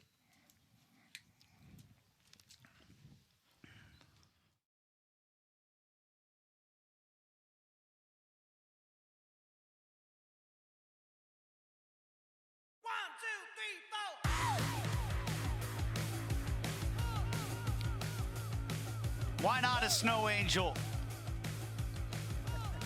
For Michael Kafari, he and his Detroit City side. Boy, a hard-fought victory here tonight in the championship match. And we are joined now on headset by the head coach and general manager of this Detroit City side, Trevor James. Coach, congratulations. You had it the whole way, right? Yeah, I don't think there was ever any doubt, was there? I mean, it's no, it's a very, obviously we in the first game we played them, we knew how tough it was going to be, and it was a similar game tonight. And as I said, a little bit of a chess match. We had to mold one or two pieces, they moved one or two pieces, so we had to try to find a way. And as I say, with the boys and the work rate and everything they did it towards the end, obviously stepped it up and found a way. So that's great. That's what we do. We try to find a way. I said to them before, you'll go through good spells, you go through bad spells, and you go through indifferent spells. But you have to play through those spells to get to the next one. So unbelievable effort by everybody. So fantastic. So you mentioned the chess match and having to move a couple of pieces around. Two of those pieces you subbed into the game score the goals for you. Sean Lawson did it seem like every time he came off the bench, he scored for you in this one. And then that finish by Peterson, what could you say? Obviously, genius coaching moves to make that happen, but how about the performance of your guys off the bench in this one? Yeah, the performance was great. I mean, obviously, I think Sean was just, again, proving that he should start and not be on the bench. I mean, so that's bad coaching by me, probably. But, no, but he's come on and it gives you a spark and everything. And then, obviously, when Ryan came on, he gave us a spark. He's got a bit more pace and he threatens behind a little bit more. And both of them just raised the energy of the game. So, yeah, I don't take all the credit. My staff were very much in my ear saying what they thought maybe we should do this, maybe we should do this. So, a lot of support from the coaches and obviously players going in and executing really what we asked them to do. So, it's just great for them. I mean, they've gone through a real tough time this year. And preparing for the tournament was a little bit tough for them. And then obviously we've got better as it's gone on. So, I can't say enough about them. I mean, they work great, their attitude, the ability to listen, ability to try things we try. And again, when you get a game like this against obviously a very good team, and those things pay off and they get their just rewards, obviously that makes the coaching job looks easy and it makes you look like a good coach, I suppose. Well, hey, it's a trophy-winning performance. We talked about it, Coach. It was an entire team performance as well. Congratulations to you and everyone with Detroit City on the championship. Thanks a lot for the time. Brilliant. Thanks very much, guys. Appreciate it. Thanks. There's your Golden Boot winner right there, Jean-Claude Lawson, who scored all 4 of his goals off the bench in this one, including that massive equalizer in this game as Detroit City get the win. They opened up this competition with a loss, and then they never looked back. They never lost again. They did trail to start this game. They trailed at halftime as Johnny Rodriguez put Oakland in front in the first half with that finish. Jacob? Nate, this was a great finish too, and really, to be honest, the Oakland Roots started this game, and the majority of that game were really on the front foot. But as we talked to Trevor James right there, the substitutions that he made, Lawson coming in here, penalizing Oakland Roots for a mistake in the back, and then this just is really simple, but what a finish this is, and the awareness to see Herrera off his line from Ryan Peterson. It looks easy, but that's such a difficult skill. The credit to Ryan Peterson and this Detroit City side. Well, it's been a lot of fun over the past 12 days. We've had 15 matches, make it 16 to close this one out, and over 40 goals through the course of the competition. Detroit City end up winning the final by a final score of 2-1. For Jacob Peterson and our entire crew, this is Nate Bukaty saying thanks for watching all tournament long. It's been our pleasure to bring you the 2020 NISA Fall Championship Tournament. Congratulations, Detroit City, the winners, 2-1 in the final. So long, everybody.